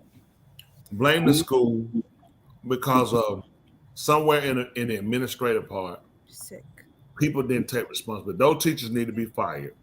Every teacher that handled him and watch him walk out of their class and move to the next level need to be terminated. Okay, whoever principal can only do so much when you're monitoring 900, 11, 1,200 students. You got teachers. You're looking for these people to do their jobs. So from the classroom they fail, from the administrative end they fail. The parent they fail. But showed you as well how good he was at manipulating because the mother never saw the sign. I don't think, even though her being a bad parent, honestly, I don't think it was intentional. I think she thought that if it was bad, somebody would call. If I'm not going to call, then it must not be bad. If I'm not getting letters, he must be doing okay. And he's being promoted. Okay. I'm letting piss poor decision, but understand how we get due. This is another class that needs to happen. Teaching parents what their responsibility are. We assume because people have kids, they are responsible. No, sexually active. That does not make you responsible. A lot of people don't know how to insert themselves in the system to assess. So they're fit. I guarantee if you check her education, it's not great either. You're in Baltimore. She's probably made her way on her back. Me and my journalistic research, because I like to research stuff and I like to find out more information. I don't like to just form one opinion off of what one person say, but I do want to explore this Baltimore school and little situation. If you will allow me, I'd like to share with y'all the same incident that's happening in Baltimore schools, different child. That was 2 years ago, what you just see. Let me show you something that just happened more recently. A year ago. Tonight, another scandal hits Baltimore City Public Schools. A student misses the first 140 days of school, and that is not the worst part. As Project Baltimore's Chris Papps explains, that student was marked as present and passing classes. This system. Yeah, I can see you. You're in front of me. I'm excited for Quante Spearman is getting ready for his first day of 11th grade. On the 141st day of the school year. I'm just glad that he's not sitting here all day, not being productive. Quante has physical disabilities. He attends Connections, a charter school in West Baltimore. With a 3.7 grade point average, he has thrived until this year. Do you feel like you've lost a year of your life? Yeah. He missed the first 140 days because city schools could not provide him with a nurse, which is required under his federally mandated IEP, or Individualized Education Program. Just in case, medically, if anything were to happen. Without a nurse, Quante could not attend school in person, but he wasn't learning virtually either. So what was he doing for 140 days? City Schools tells Project Baltimore in August, the family chose to return to in-person learning. But by the time Quante learned he would not have a nurse due to a shortage, the deadline to sign up for virtual learning had passed. City Schools offered a special virtual learning option, but the family says it was just Google Classroom assignments with no instruction from a teacher. His IEP, updated in January, confirms this, stating Quante has been unable to attend school in person this school year due to BCPSS's lack of nurses, and Connections is currently not able to provide a complete virtual learning program. In March, his mother requested his school records, expecting the most recent ones to be from spring 2021. The last time Quante was in school. I wasn't even expecting to get a report card. It's nothing to put on one. But this is his report card through March 1st, 2022. In the first semester of this school year, according to his report card, Quante passed 5 classes, including Modern World History and Spanish. In physics, he somehow earned a B-. Do you remember taking physics? No. S. Brooks is also your teacher for performance. You don't know who that is? Nope. This report card says he passed Algebra 2 with a D. His teacher even wrote, Quante is a pleasure to teach, with his quality of work improving. He shouldn't have any grades on there because he has not been to school. But according to Quante's report card, he has been in school. He was marked present 33 and a half days in the first quarter, even though he was never in class. Not one day.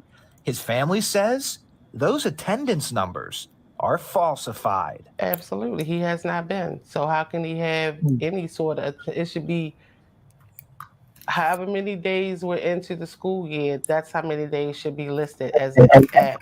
The day after Project Baltimore spoke with this family, Quante's mother received a call. A nurse was now available. After 140 days, are you picking up a Quante? Her son could go to school. There you go. But Project Baltimore wanted to know how a student could be marked present and receive grades when he wasn't in school. North Avenue declined an interview, saying CEO Dr. Sonia Santelises would not speak with us. Instead, we received a statement confirming Connections violated City Schools' policies on attendance and grading, adding, the school will correct those violations. The statement also says the school board is disappointed and exploring additional ways to ensure the operator meets his commitment to our students. But the statement does not explain how this happened and how many students it happened to. So we went to a recent public event that Dr. Santelises was scheduled to attend.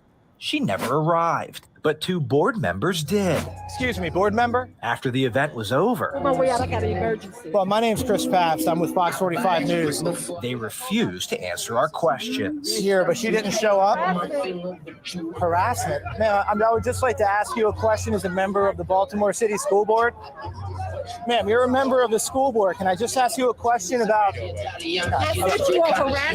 There's a young man named Quante Spearman who has been greatly impacted by what happened by his school. I'm sorry, you're being disruptive to this event.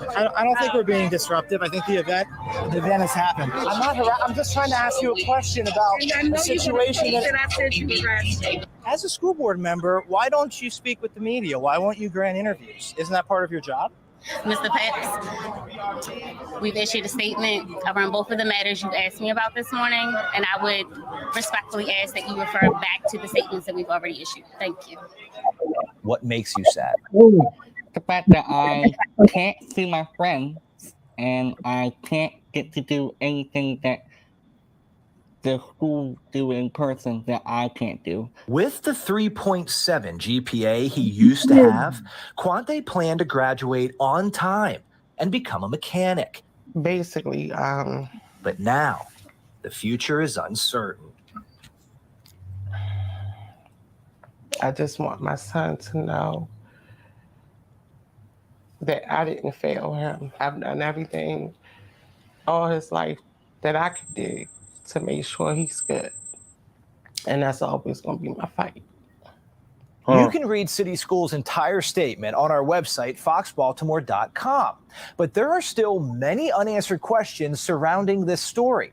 How many students are being affected by the nursing shortage and cannot go to school? Should school systems have to pay taxpayer money back for student services that are not being delivered?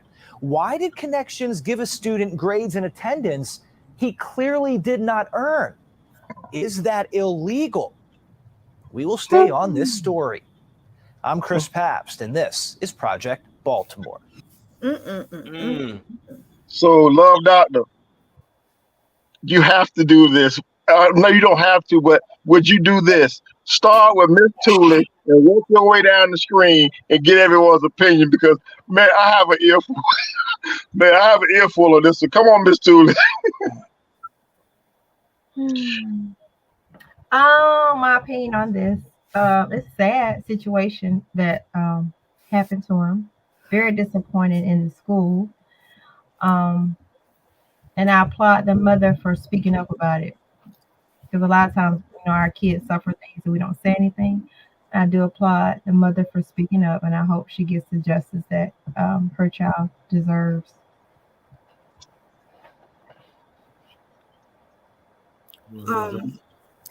I think one of the important, it's sad, it's so sad, but I think one of the important things, the child had an IEP. So to educate this parent, I don't know if she probably is going to sue the school, not sue the school, but it's sad that this child had an IEP and they didn't take that into consideration. I guess they're passing him because they have to, show what they did with the money, that the taxes that they give, especially if it was a charter school. But it's sad to see this because we know that it's happening to so many other kids. And I know our parents are busy, but I do encourage the parents to stay involved, to communicate, to get in the meetings, board meetings. Because when you see the board meetings, you barely see the parents. And I know you guys work, but be involved in your child's education because they do not care. This system does not care. I've been in the system and they do not care. A lot of times board meetings, they're televised. They do that now. So you don't have to be there. You can watch them. You can go back. They record them. So go back and watch them. If you're not there, you can't do it, real time. Go back and watch them. Right. Boston. You're muted. I'm sorry. According to our professional opinions on the panel of a certain individual, she had nails and weave, and those things. I think that was the main problem, because we got nails and weave like that. There's no way you can stay focused on your kids' education. So I think that's the first thing that we need to address. We have to stay consistent, you know, 2 mics in the mind. But you guys see the common denominator between both of those situations. Say it. No, it's not the nails in the weave. No, it's not that. Right. I know you're not gonna say that. What I'm about to say is, number one, he could operate a cell phone, and the other guy could operate a PlayStation. First one dude is playing a PlayStation, the second one could play a cell phone.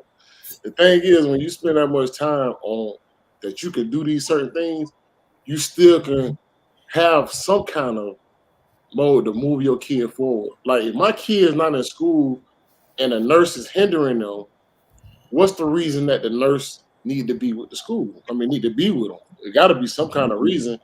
But in the midst of that, I need to get my child doing something. If they can operate their phone in a video game, I mean, it's something that can be done. You get what I'm saying? To be able to to help the child. At some point, as a parent, I'm gonna say, you know what? I'm gonna go to school with you at least 2 days. Yeah. Let me sign up. Let me go knock the school down and say, so what are y'all trying to do? Because if you don't, and this is unfortunate, if that story didn't make the news, he still wouldn't be in school. Yeah, that's right. So let's say as soon as he got on the news, that's when it happened. But it's like that should be like day 2 of missing class. You get what I'm saying? Day 2 of missing class. That's a long time, and it goes back to several things. I'm not saying everybody has to be married, but when you have, where's the father at? Come on now. If he has to be the same. No, I put a disclaimer out there. I said I'm not saying everybody needs to be married. That's all I said. Right. All I said was still be there's another part that can be pushed with this, because it's something about when you see a man and a woman going together for a certain cause, for certain things, people will be like, okay, not only you got to be a father, but some kind of male figure in his life. Something. Come on now. Something. It could be an uncle. It could be someone that they worship, the church. So let me ask you this, since you said that.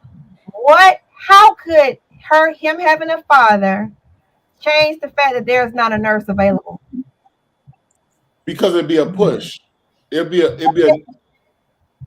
Oh, okay. So that he would express the he would help express the sense of urgency to have that. Yeah, I would. Yeah, to me, a nurse, get somebody. If he's at home with his mama every day and there's no nurse there, there's no nurse at home with him. But you got to look at the liability on the school. That's an IEP, so that's what they put in place. Now he can choke. Things can happen there. You never know, and you gonna put him in an environment with a whole lot of students. So that you have to look at the liability on the school. So let me ask you this. At the end of the day, who failed the child? It's always going to be the parents, because it's their responsibility, no matter how much the system is failing. But that IEP is big, and that money that they spent, they wasted, that they were given for, because IEPs and special, the money is so much. So what do they do with that money? But how you said, the parents should have advocated for that. Now maybe she did, because how did she come out in the news? So I can guarantee you, Resident Joe, whoever, correct me if I'm wrong. Doesn't this parent receive monthly income because of his disability? Not because of the IEP. I'm not talking IEP. I'm not talking IEP. Boy, these are hard questions. I'm talking about monthly benefits, right, for this child, right? That money is going to them nails, to the hat. Hold on. That money.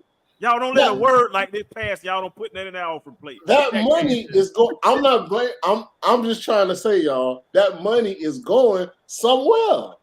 He also has locks that would look nice and neat. He get his hair done. Thank you. Okay. He looks clean and he looks well kept. Well kept. But I'm just saying. When this how you get a lawsuit, right? When that lady said, "Hey, listen, I had to pay $300 extra for a nurse that he gets with this to have him do his education. This is not right. I need to be reimbursed. I need to, because this is the effort that I'm doing for my child, and not let him go because he's supposed to be a mechanic by the time he get out of school." So, I mean, put some forward. All I'm saying is the blame. At the end of the day, the blame's going to be put on someone, right, for letting this stuff go on. I blame both the system and the parents. I want to put. That's just my opinion. Well, I would like to humbly say I'm going to put my place my marker on a combination of things, which I really call Tikvar that you all agree with me on this, and it's going to be very. I'm glad I don't have to come behind Ra Smith. So, Love Doctor, you in trouble. But anyways, I'm so I blame the parent, and I'll explain why. I blame the school, and I blame the powers that be. Now, you all can answer this question: is this, do y'all remember we just came out of a pandemic, right? So, did we not just homeschool our children on the computer, so-called homeschool the children? Yes, we did. So, why is it now all of a sudden that this young man, he got grades, that he never attended school, and it was the same thing during the pandemic? I mean, children were told to log onto a computer to some type of educational database to get lessons because of so-called COVID, and they pushed the kids through school. I mean, I blame the system for that part. I blame the legislative racism that I learned from the Love Doctor, because if you look at it, Baltimore has always had a problem with being marginalized or ostracized due to demographics. And then what's the common denominator that Sheriff Bostic talked about? The common denominator, in my opinion, is that both of these were African American kids or kids of color. I don't see anything with the counterparts of a so-called white, Caucasian, or other other descent child being scrutinized like this. You know what I mean? And then this child having a disability. I'm not familiar with the IEPs and stuff because I'm not an educator and I can't really speak on all of that, but I do understand both of these individuals had family members. You mean to tell me your cousins that go to school saying, "Hey, why you ain't in school?" No uncle didn't intervene, aunt didn't intervene, grandma didn't intervene. I mean, we always talk about the parents, but what about the relatives of these children? Because if I had a nephew or a cousin or a brother or sibling or someone, and I know they're not going to school, they're hanging out somewhere. Even the community. I mean, it takes they always talk about it takes a community to raise a child. Where did the community fail? Because no one, said, "Hey, you need to have your butt in school." I remember coming up, we had truancy officers. They caught your butt on the street. You going to the detention center, or somebody gonna call you, or somebody gonna tell you to come pick you up. You know what I mean? But now, there's a cornucopia of failures going on from the mother to the parent, all the way down to the system. I'll fall back.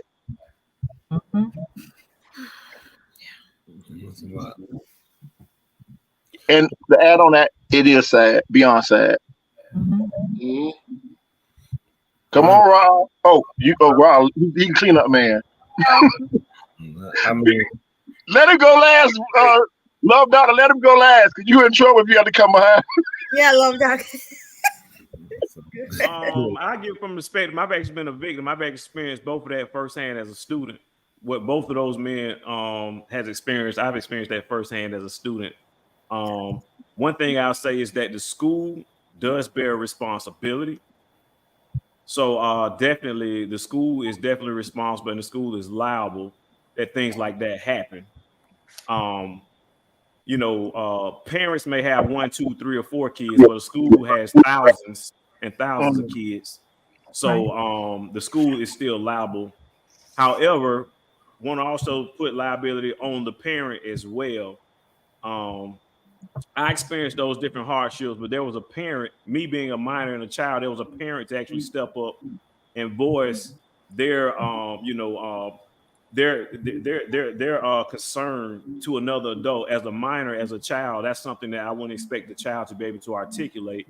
But fortunately, I had a caring, care unit, a mother and a father, where I received the care and the nurturing that was necessary to represent me as a minor.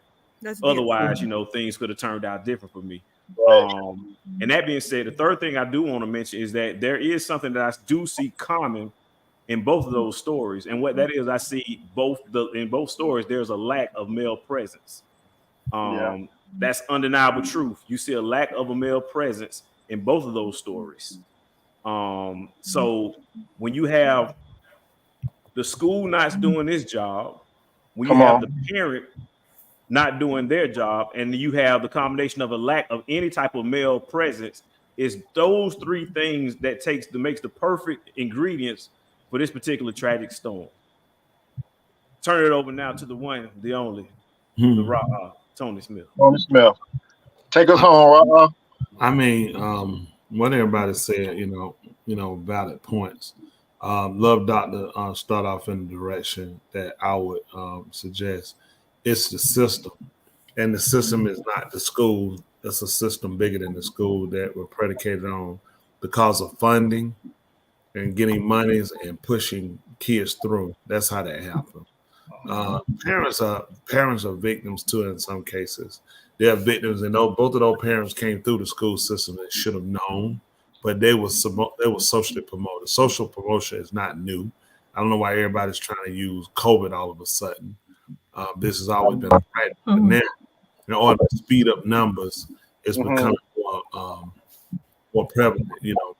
Become more knowledgeable of it. But we've all, watched school and experienced school to know they will socially promote. Again, parents have to be educated as well as kids, and there needs to be a system in place to educate parents on what are your rights. What are the obligations of the school? What are your obligations? Whether single parent or two parent. Like PTA, Parent Teacher Association, for years, I never knew what it stood for. I didn't know it was an acronym. I didn't care because that was something I kept up with. They said parent teachers. I didn't put together PTA. PTA is PTA, then the Parents Teacher Association, whatever that is. And a lot of time it's dissociation because the kids don't know, the parents don't know. They give you a little brochure letting you know what the disciplinary rules are. Who reads them? You throw them in the trash. You get rid of them. So there are too many things that we do that hurts us. And this now during this COVID epidemic, it really has come to head to where we're really looking at the damage. But this damage is not new. Right. So damaged. COVID has just revealed it and unmasked it. And now because we haven't let so many people go and downsize jobs, now it's really showing where you are, how strong, your command skills are, how well you can communicate, how well you can follow directions. And now people are being pointed out. But before, remember, hey, grab a dead, like I said, get a warm body, get a person in here. We were dumping money out, but now it's gotten down to the crucial points to where it matters. Get the people that matters. And that leaves us again on the bottom end of the totem pole. Whites will always, be elevated regardless of what the situation is. No one's talked about, if you notice, whites are suffering too, but it's not being shown. The kids they showed us were 2 in Baltimore. They used 2 that most people, whites that'll see it, will do what Love Doc did, criticize the mom. When you look, there are white kids that are suffering. If you look up, there are white kids that are suffering just as bad, but you always put the limelight on the so-called Negro and the so-called brown skin and other people. And that's where we have to change the dynamics and come up with a core plan. Now, we try homeschooling. And make no mistake, my people failed. My people failed miserably.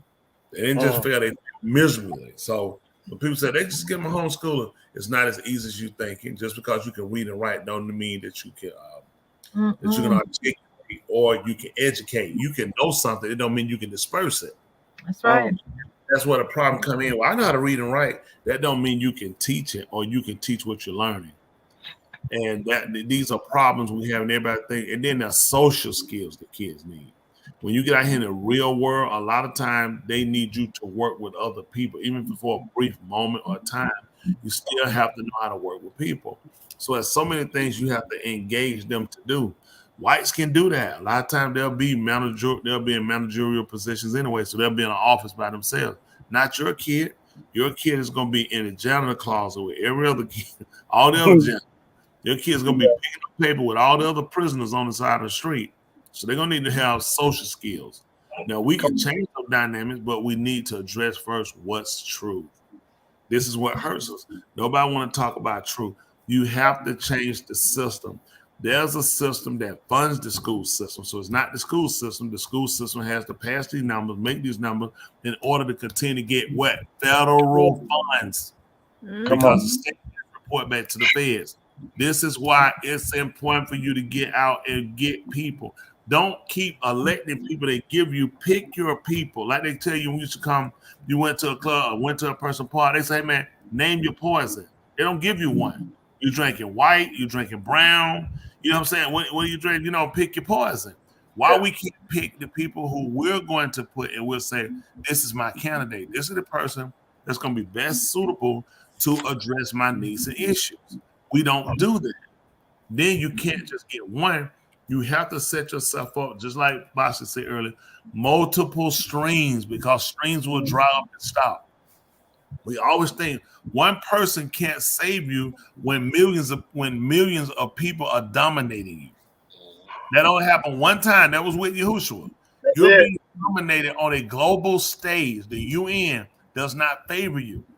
You're being dominated on all these countries economically, in the disease packages, everything. You can't expect one person to save you. We have to do this and come together, unified. First, let's discuss what are our issues. Stop letting people make our issues for us. What are our kids' our most important value? This is what we're looking to combat when all else happens. Years ago, kids knew to take care of mama, take care of daddy, not nursing home. Now we get rid of you as soon as we can because kids don't know how they can't survive. They made it where it's virtually impossible to take care of your parents. Financially, you cannot do it. It's just enough for you. It is because we hadn't set up a plan. We need to discuss these things, how to bring our parents back, and we have to educate them. Regardless of the age, they have to be educated. Because this had to be a plan that's inclusive. It can't be just the kids, just parents. We have to work together to change these dynamics. We see where we are. We have to demand better. We won't ask, demand with force by any means necessary. When you're looking at it's your house that's burning, it's your kids that losing, by any means necessary, we have to come back here. We got to reconstruct. Right. Let me say. Can I say this, preacher? Right. So I'm gonna bring up a point. And I'm gonna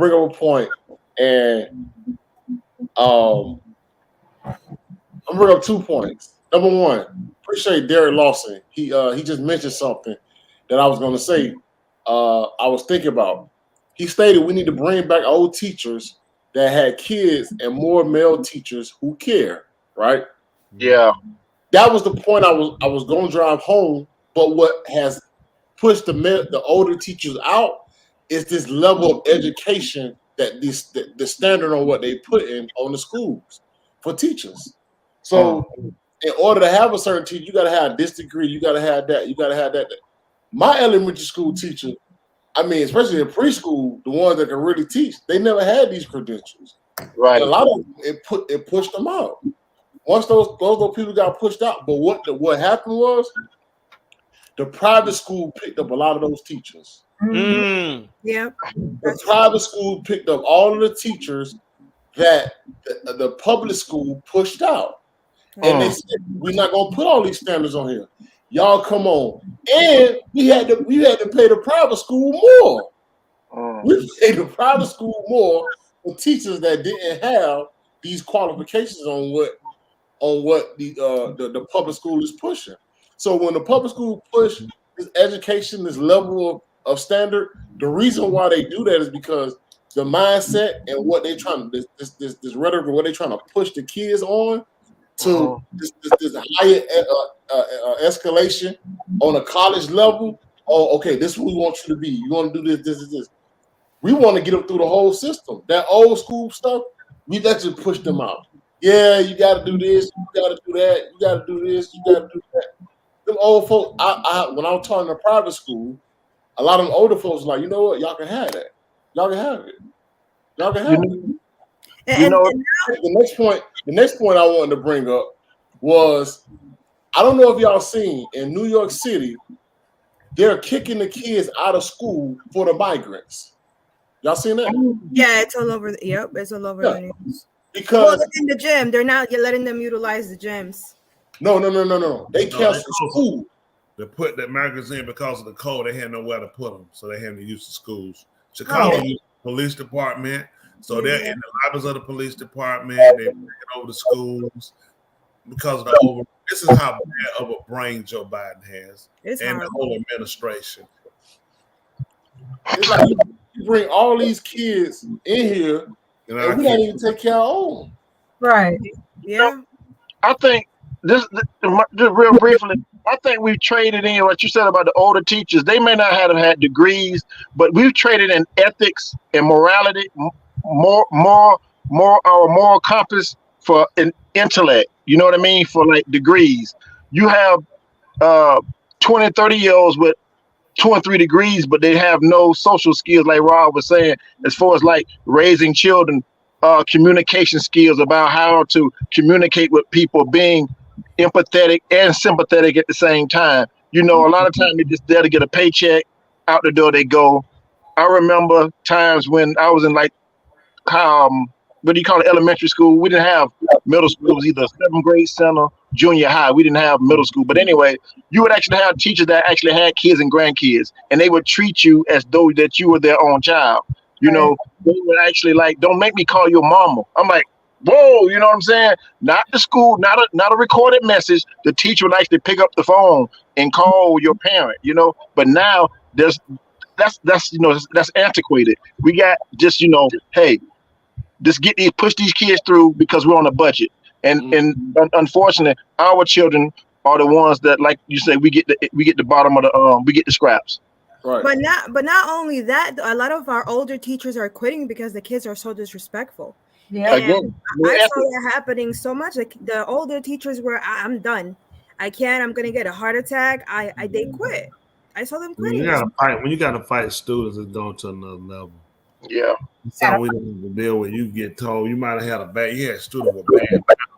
They always had them. I remember 5th grade. I had one. Oh yeah, I went to school one. He cussed him out 5th grade. I mean, his dad had come up down. He dead now though. They believe he killed his brother. I like he killed his aunt. But these kids are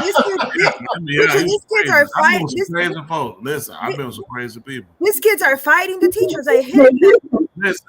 Yep. Did you hear me? We was in 5th grade. We go to the office. The principal asks us, "You want to call your parents? Or you want to get?" I tell that man, listen. I get that desk because this school. Listen, these people pay you a lot of money. Whoop my behind. Okay, don't be calling them people. He said, you can call my blanket daddy. They said, Charles, that's enough. He said, I don't give a blanket. He said, that's enough. He said, man, call my daddy, man. I ain't getting no blanket whipping. He said, that's enough. So daddy finally got that whipping, waited, had to wait off. His daddy come, he cussed his dad out. He said, that man, kiss my blanket. He was a big boy too. Listen, we went places. Listen, he'll say anything. It'll come out and it'll come up. It'll come. He had to come to my house one time. He came down to my house. I'm in the 5th grade. He had to come out. He rode on the bike. I came outside. Him and another friend. They were there. So I'm trying to figure out why they came out because I got to be getting out. Because he had to cut out. His grandma was gonna stab him with a knife. She was just sad.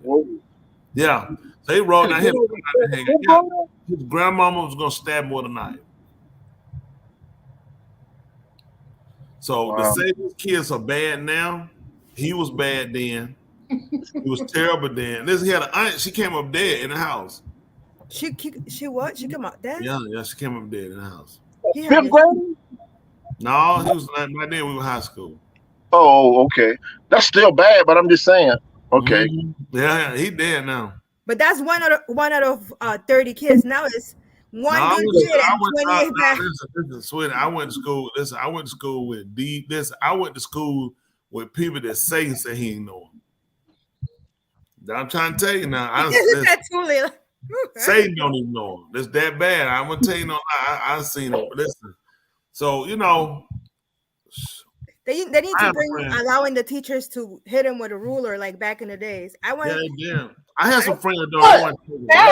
Stop. Fight them back. Listen. I went to a private school and they used to the people used to be allowed to hit you with a ruler. Now you can't drop a turd for your husband, so that's a bad example. That's because they whooped me. They told me like that's their fault. Well, that's what we're gonna do. We're gonna whip if you don't make that little turd. Well, we got a visitor on here. We got Nelly B, the mom cookbook lady. Hey guys. I just had a comment a little bit about the whole school situation. One thing, I had the opportunity to like work within the school system for a little while, and when I was in school, that was part of one of my really main focus was to just make things about education better. But one thing that I noticed, I know that a lot of times, sometimes we hear these stories and read these articles, and you know, sometimes I blame the parents too. And I'm not saying they don't hold any blame, but what I have learned from actually working in the system is that parents they don't know. I literally have sat in meetings with parents when they're like, wait, that's offered or that's offered. I mean, looking from someone and just from a human perspective, they go, their child has a problem, right? You go to the school, you ask the teacher. Did you say from a human perspective? Yeah, just because the reason I said that is because sometimes I think maybe that was the wrong wording, but sometimes I think you're talking about people. You said from a human perspective. Well, okay, I used my apology. I used the wrong wording, but I guess what I was trying to convey was that sometimes we read these stories kind of secondhandly, and sometimes I think it's hard to some people may forget, like thinking about like a parent that's in an actual situation to see like how do we don't know that they sought help with like the teacher, then put it up to the principal, and then maybe some people even go to the board. But the problem is the people that are in position, they're ill-informed. And there's a lot of things I learned because I worked in like a research setting or in a school setting where I actually like the programs and your options that are available to whether either sue or whether either to get extra outside help, parents don't know. So if a teacher tells me no, you can't do anything, or the principal says I don't know, and then they say you can go to the board, but their meetings are on Wednesdays and you work in 2 jobs, and then so you send an email and no one replies, or they tell you in the email that they can't do it, then they're looking like, well, I guess why would they lie, right? They're in the position. And one of my bigger pushes when I was in that field was to educate, like to just put out information to parents and just give it to them. A lot of times they really don't know. I don't know how it is in today's, world. It's been years since I worked in there, but it's just kind of like, I think a lot of parents are ill-informed, and I think it'll be great if somehow, some way they could know this information better. I don't know, that hopefully that makes sense, but that was kind of my thoughts on it. I think sometimes we look at them and say a parent may not care, but I think I want to say a majority, I don't know everyone's situation, but a lot of times it's just they don't know what they can do. Someone told them something and like, well, I guess that's it. I don't know how many times I heard, why would they lie? They're supposed to be teaching my kids. So sad situation. As Ross say, we have to do our due diligence at some point, and I get I get what you're saying about that, because I'm like all these people on the panel are educators. I'm not an educator, but I do have enough common sense to know if I'm oblivious to something and it intrigues me and actually concerns me, I will do my due diligence to get educated on it. I mean, sometimes it's just a cop out when people just say, I just don't know. Then go find out or ask somebody that does know. But I get the trust factor. It plays a lot to do with it too. And like I said earlier, there's so many scammers and so many bozos out there that's giving off bad information opposed to truth and quality. Then you are on a spin cycle trying to figure it out. But we at the end of the day, we still have to do better. All right. It's a lot that goes on in the school system with our kids. It's a lot we have to do because it's even bigger than that. Even we're looking at earlier, on a different note, but still the same thing. They're talking about this organ harvesting. Kids being turned over from jails in Alabama and other places, and the organs are missing, the brain and other things. This happens to our people because we don't know our rights. When we talk about educating our kids, it's even bigger than the school system. We have to educate them on life, people in general, and pastors have to, have to bear, responsibility to be able to educate their people, and enforcement has to come from every end. Reinforcement, Right. those that are saying, "Hey, I'm pushing my kid for a better way. I'm trying to get my kids to, be more studious and focused and do things." It's got to come from that end, from every end. It was a time you got in trouble, so they'll tell them, they might say, "What's wrong with you?" They say, "Parent, oh, he been cutting up or something like that." They'd be like, "Cutting up? Need to beat his behind." Don't give them that. They be thinking, "Oh shoot, why in the world?" They told them.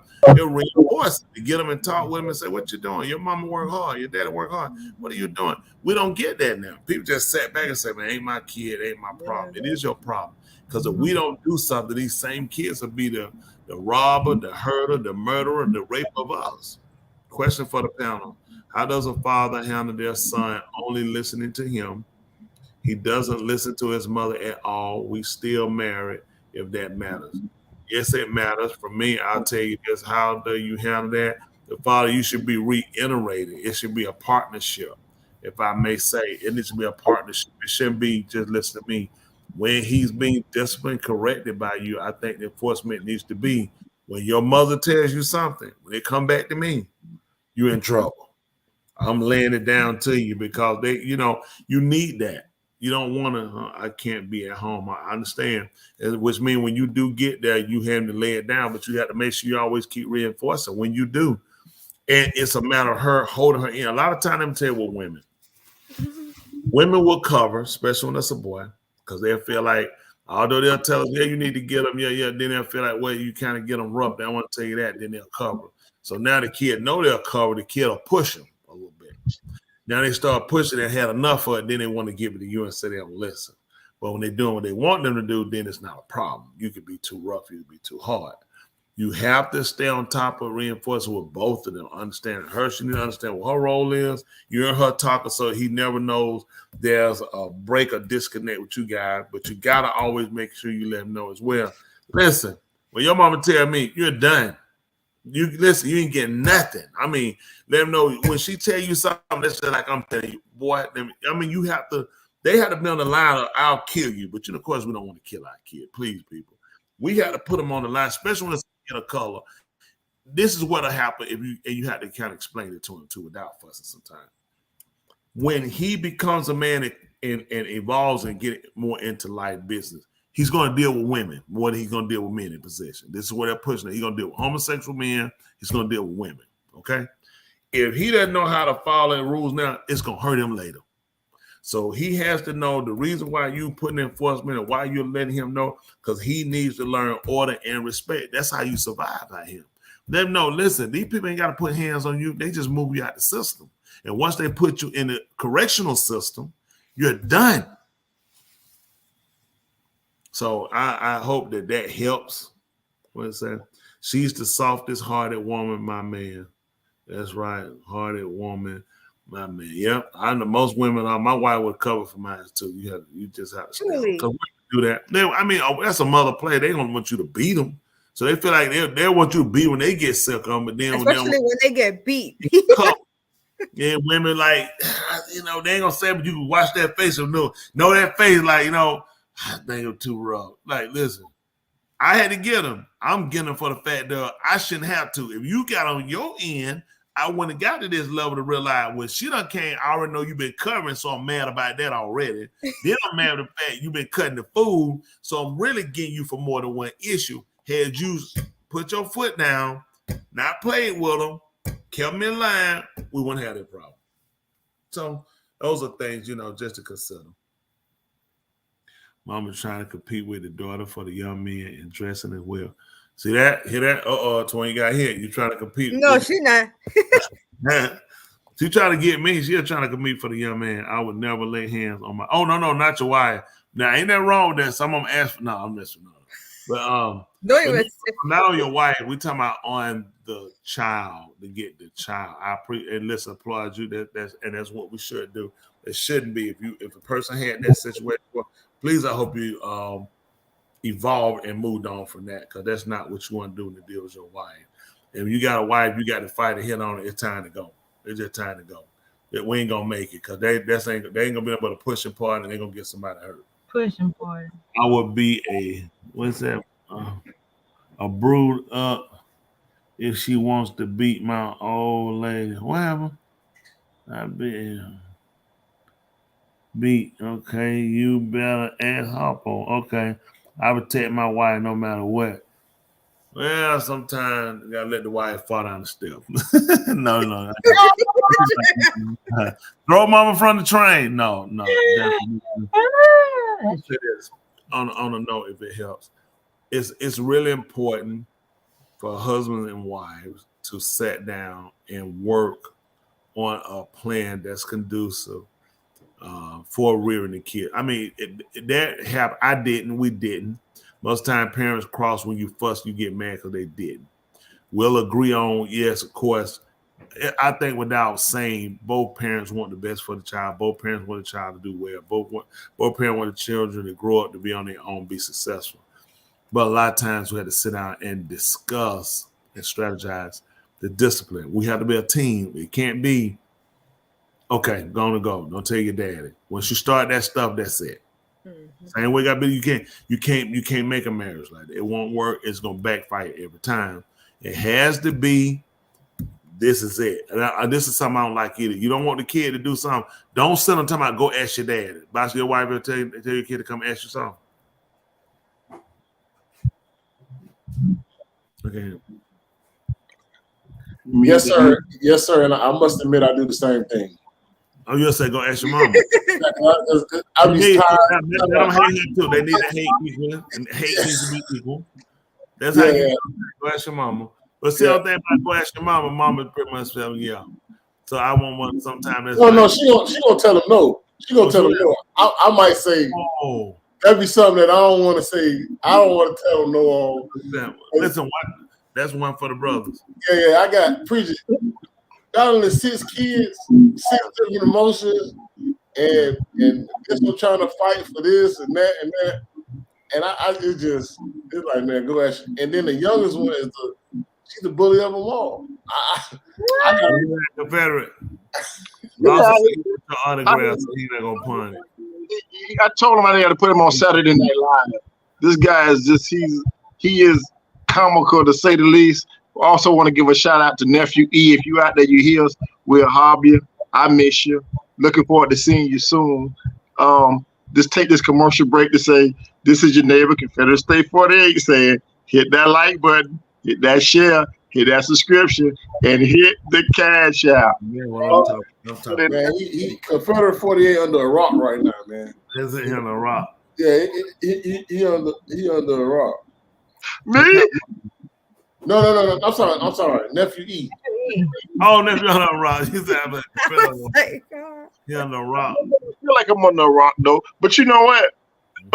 Speaking on the co-parenting dilemma, I think there has to be a cohesiveness when it comes to the parents, that they have to be harmonic. You know what I mean? Well, if the father says something, the mother should endorse it if it's within reason, and vice versa, opposed to, because a lot of times kids are smarter than we give them credit for. A lot of the time they pit the parents against one another, which causes a friction between, the spouses or the parents or the guardians, whoever they live with.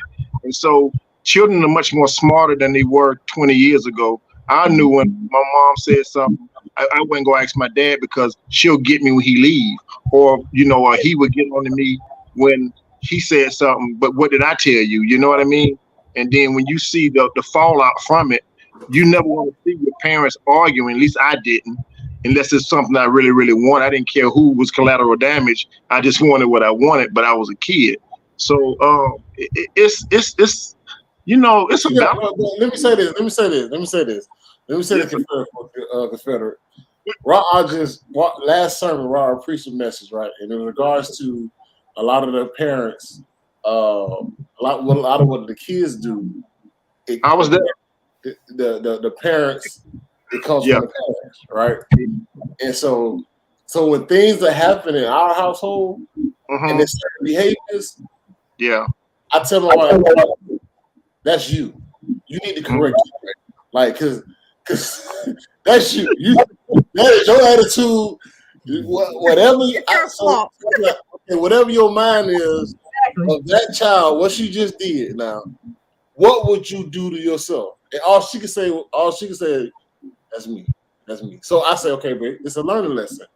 Right. What did your parents do in that morning time, or that? How did you do it? She's like, I just ain't never listened.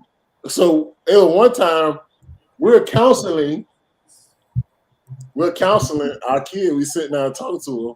In the midst of it, my wife said, it's going one end and not the other. She not listening to you. She not listening. And I am really thinking I'm driving home. But she's like, so in the midst of it, she's like, ain't that you driving?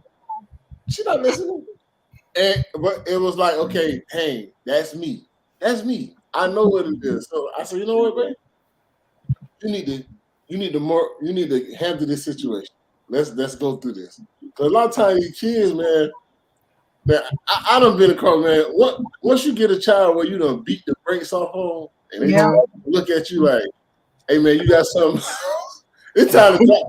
I just hope I never get there. Cause now I got to hurt you to say, listen, this is it now. It gets to that point, and beating doesn't affect them anymore. I know. Well, you know, too. I think also too. And this is of my opinion. Years ago, the dialogue was a little more condensed than it is now when it comes to parenting. Parents would say, I was told, I say at one time you do it, whether it was right, wrong, or indifferent. But now it's a debate sometimes with parents, and it kind of frustrates me now that I'm a grandparent too, that you see that kids will constantly ask, but why? And sometimes it's not because they don't know, they want a different outcome. You know what I mean? And sometimes that's kind of frustrating coming from another generation. But now we're in a generation where, you know, children and parents, they kind of negotiate a little bit more opposed to, you know, they would call the dogma of parenting. They do as I say, you know, not as I do it, which I didn't like that term, but it's just the times and ages are so much different, you know, that we just can't do the things that we did 20 years ago. Disciplining our children is now it's time out or taking away a device or cutting the router off so they can't use the Wi-Fi or something like that is a form of punishment now. Let me ask you this. I'm just asking you. Ron and Tony, were y'all afraid of them calling these facts? I'm just asking. No, I'm just saying. Oh, it never existed. Okay. That was not even an option. That wasn't even an option. Because you know that during our generation, it's kind of like you make the phone call, they come in, they gonna come take the house. I was like, man, listen, man. At that point, man, I can't let I just can't tell you.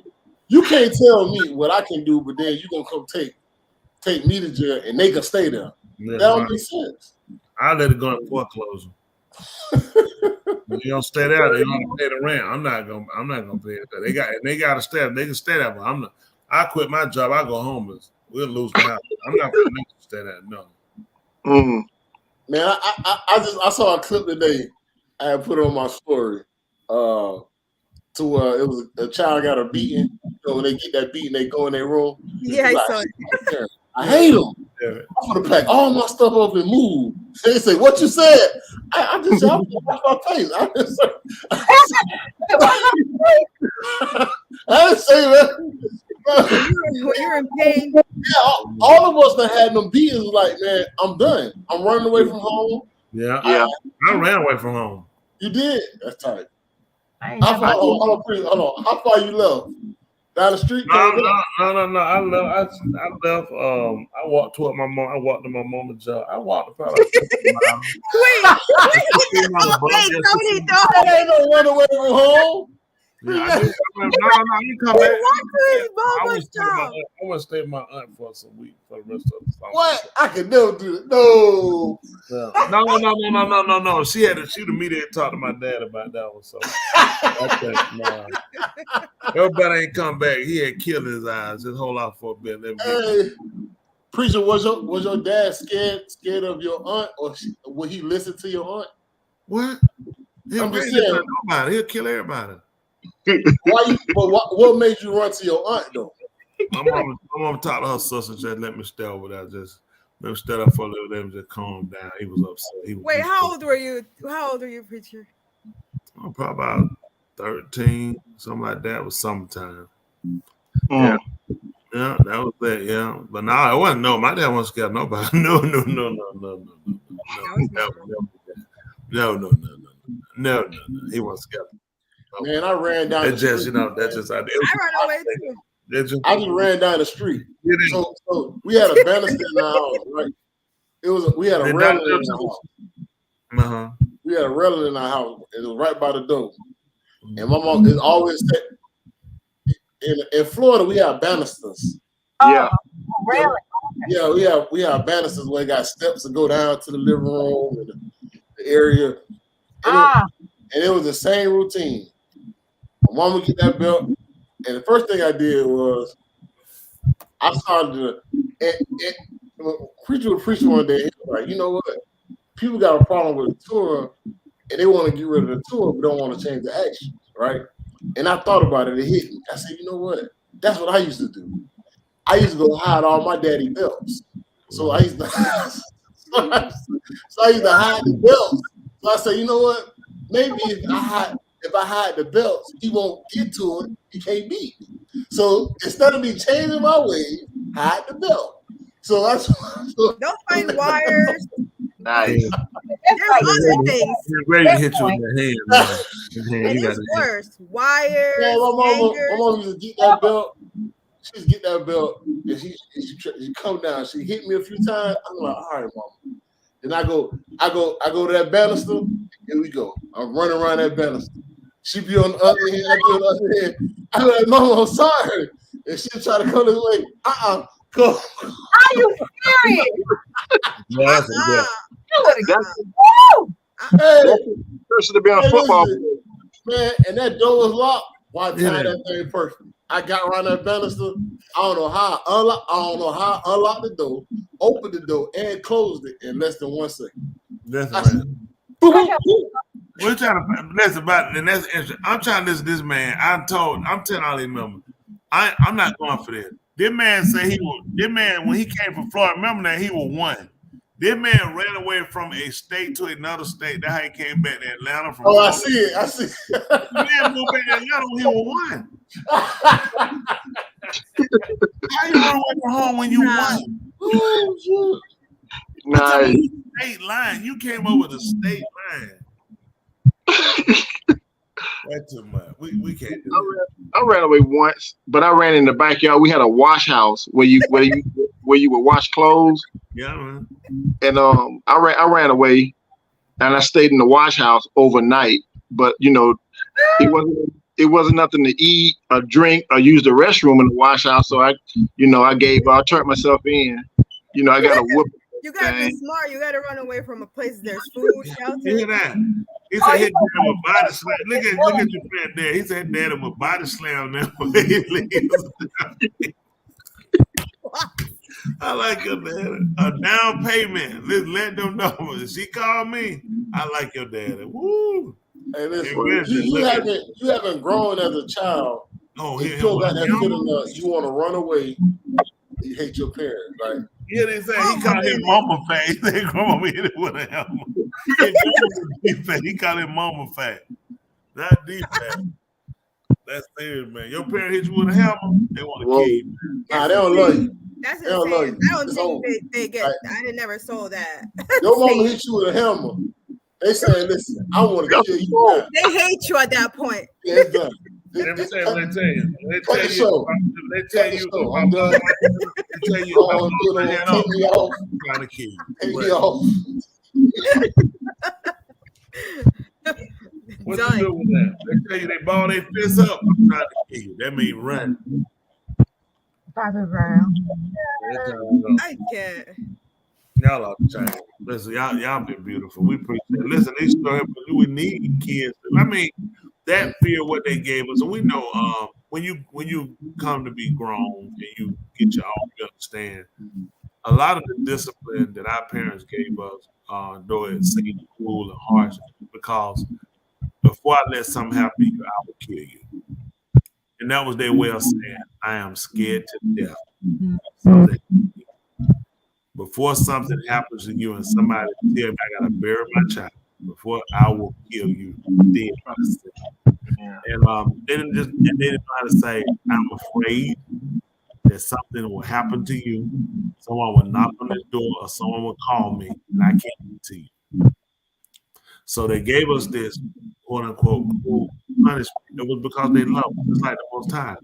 Sometimes when things come, it seems drastic, boldly, and it seems like you should do it a different way. But it's to get our attention on this was the best way, because it can come another way and it can be the worst way.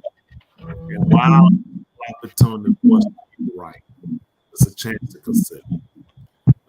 I encourage everybody, husbands and wives, single parent, whatever the situation is, or your situation, to learn to make the best by considering your relationship with him, considering the person that you should be, what you should be. Talk to your kids, express to them. I know our parents didn't, because it was because they didn't know how to talk to the kid. They sat around, what their parents tell them? Get out of here, grown people talking. So how do you talk to a kid? You never heard, whenever they heard a parent or an adult talk to a kid, it was dummy, you stupid, get out of here, I'll get you, I'll beat you. So how do you talk to your kids? Think about it. How much real conversation did our parents have? They were working. There were little times, you did stuff that was like far in between, like just sitting down saying, let me talk to you about life. Let me express the importance of life. A lot of times we didn't get that. So when it comes back to passing back down our kids, we really have to look at it. A lot of our parents, they did a bad job. They beat us. They might even, vulgarity or did other things. They bought us clothes or things, but we really didn't understand the gist of where they were and what they were doing. They worked hard. That's all they knew. They didn't know about, a lot of them didn't know about advancement, business, setting up retirement, preparing for, and then teaching us that. It felt like school was supposed to do all of that. If it was something, I don't talk to kids about sex, school gonna teach them about sex. I'm not talking to my kid about filling out an application, getting a job, filling out a check. That's school supposed to teach them. And everybody put everything they put, morality was on school. Regardless of what you see here, I send you to school. You just pay attention, do what they tell you. The people they told us to do what they told us didn't know themselves. So we have a lot of bad ideology that has to be corrected. Once we talk about it, we agree to it, there's a consensus, then let's go back and repair it. That's how we save our future, with our kids. I agree. We definitely appreciate everybody. I definitely appreciate y'all. I got to try to, guess I take a bath. I'm in my drawers, I'm just thinking, do I want to get them 15 minutes tonight, tomorrow? What you think, Tula? I'll put it on the calendar.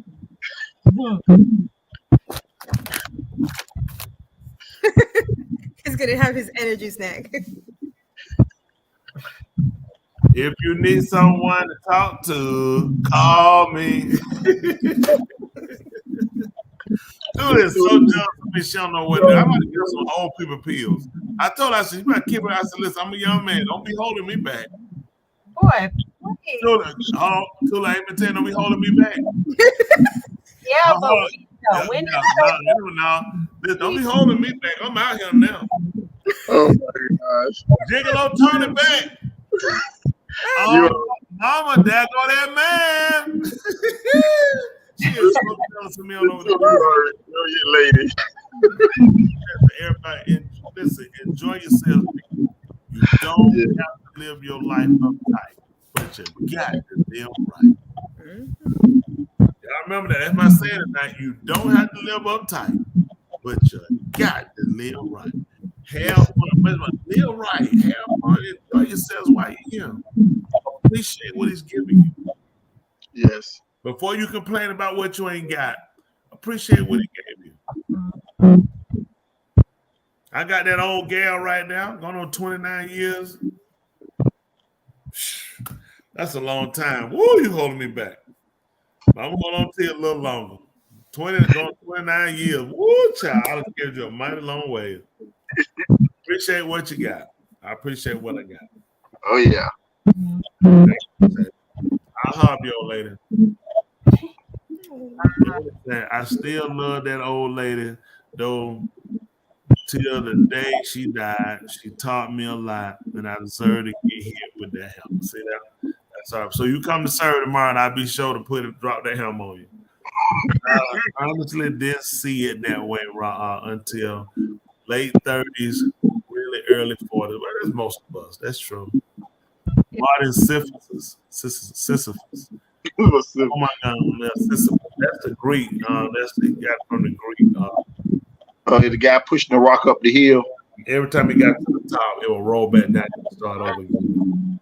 So the ideology is every time I get to the top, I got to start over again. You know what you do? Get rid of the rock.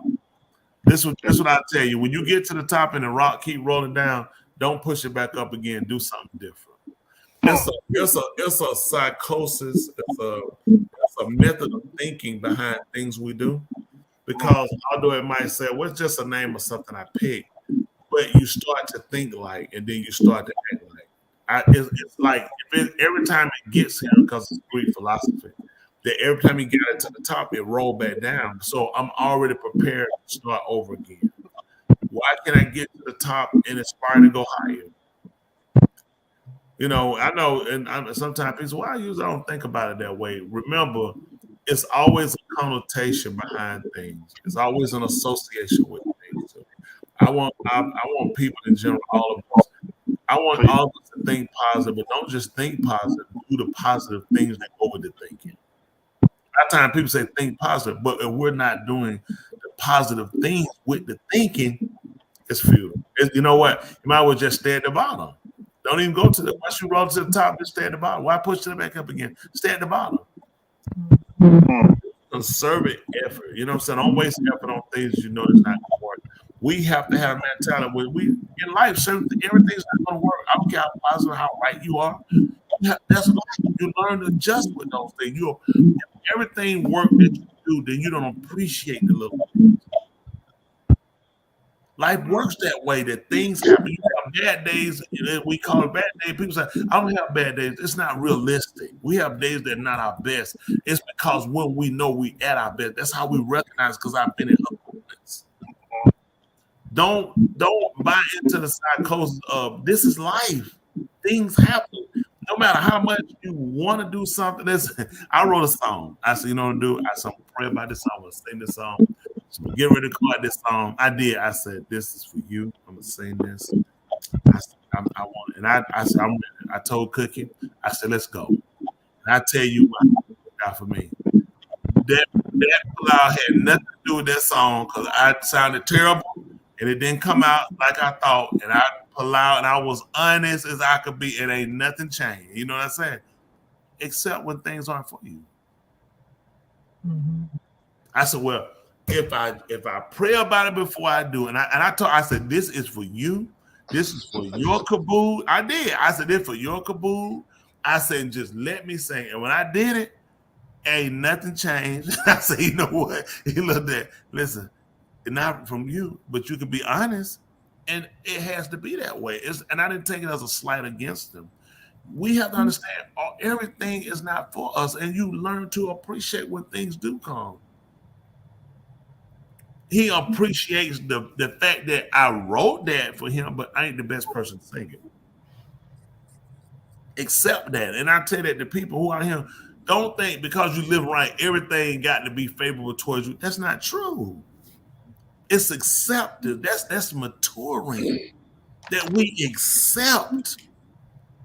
Listen, I would love to see all sunny days, but if that's not practical, we need rain.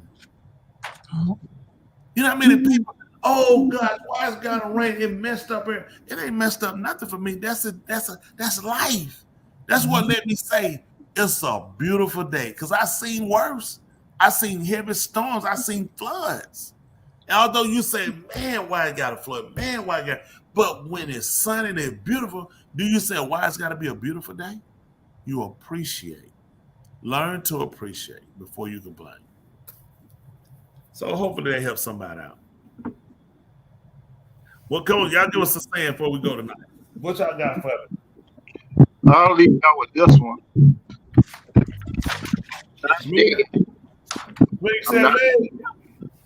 I'm not. Huh? You said sweetie. Huh? That's that pretty leg.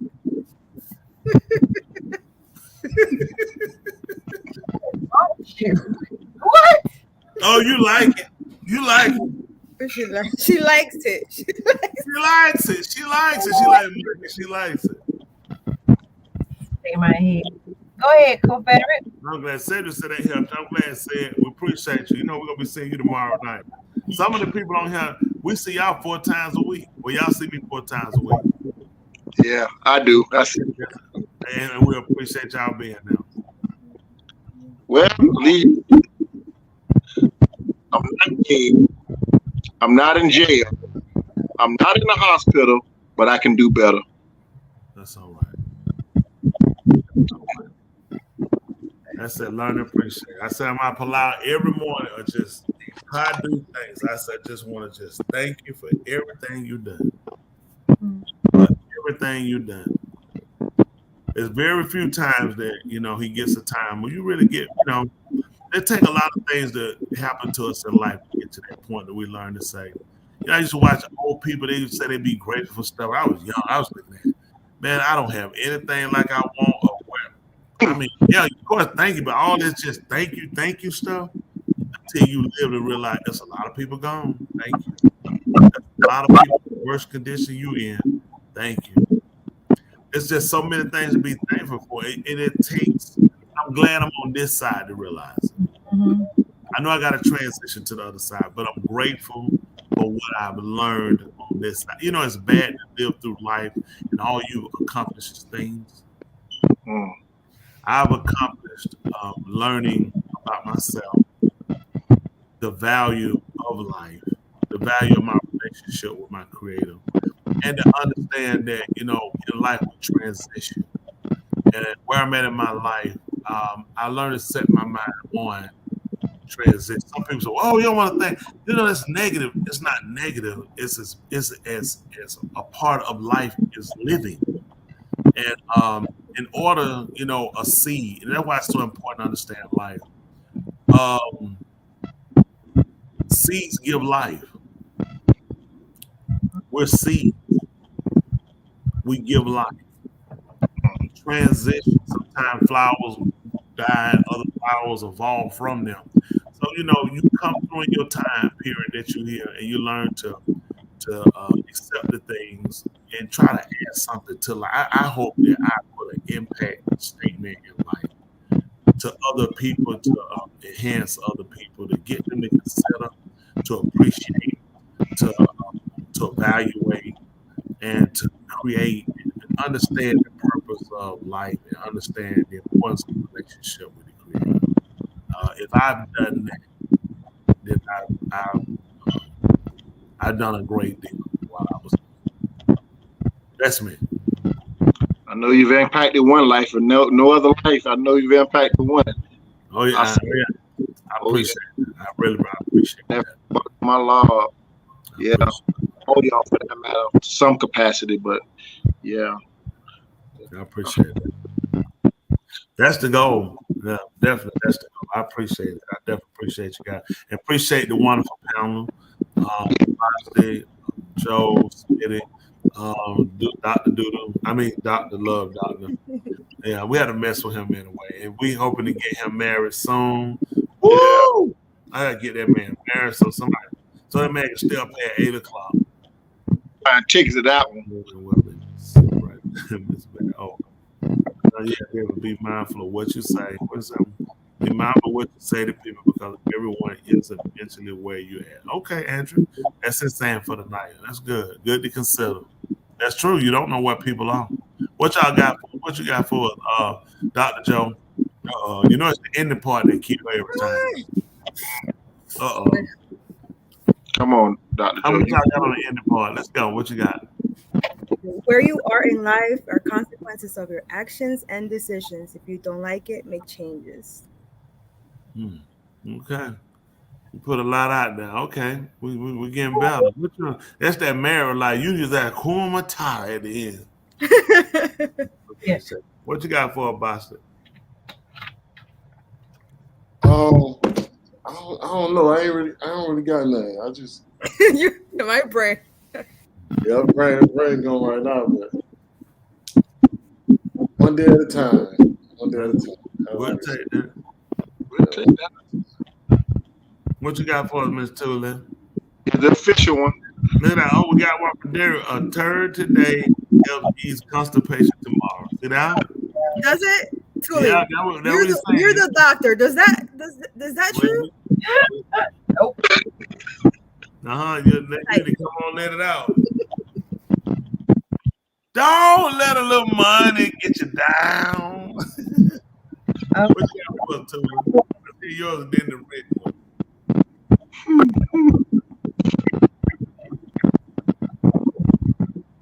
Tully May. Hold on. All right. Be in your children's memories tomorrow. You have to be in their lives today. Do what to your kids tomorrow? To be in your children's memories tomorrow, you have to be in their lives today. Wow. Okay.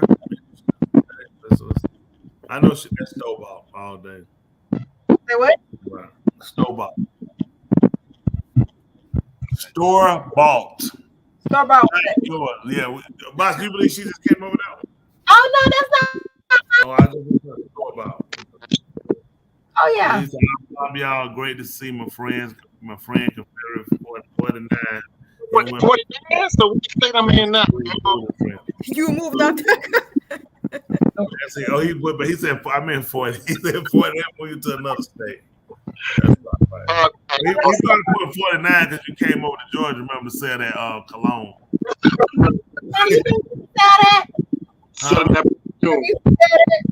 You trying to get me to say that mess for you?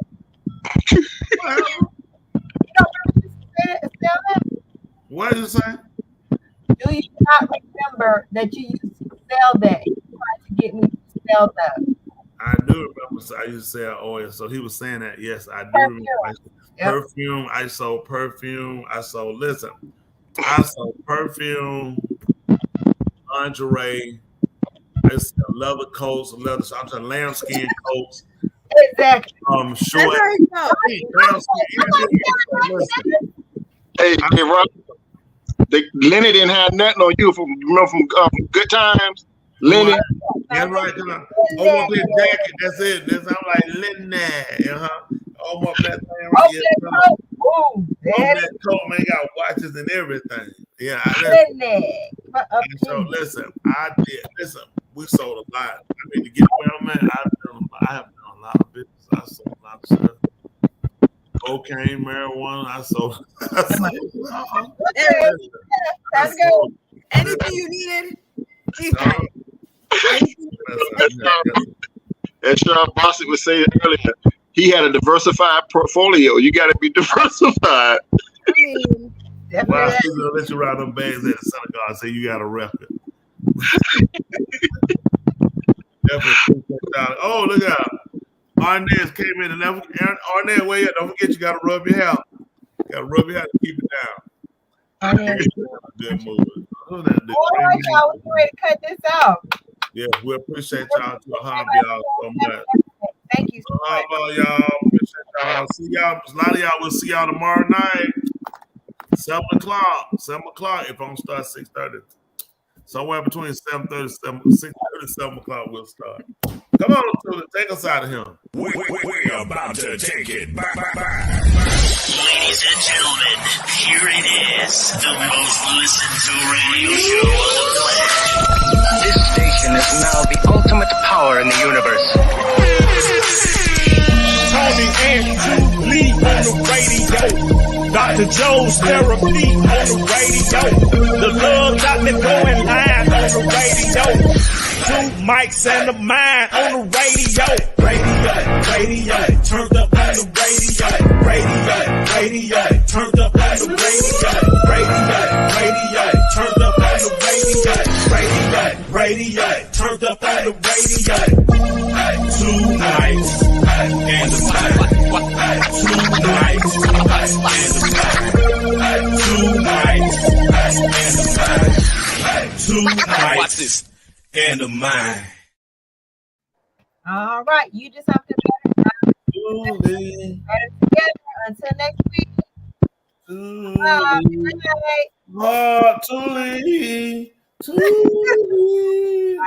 I love you.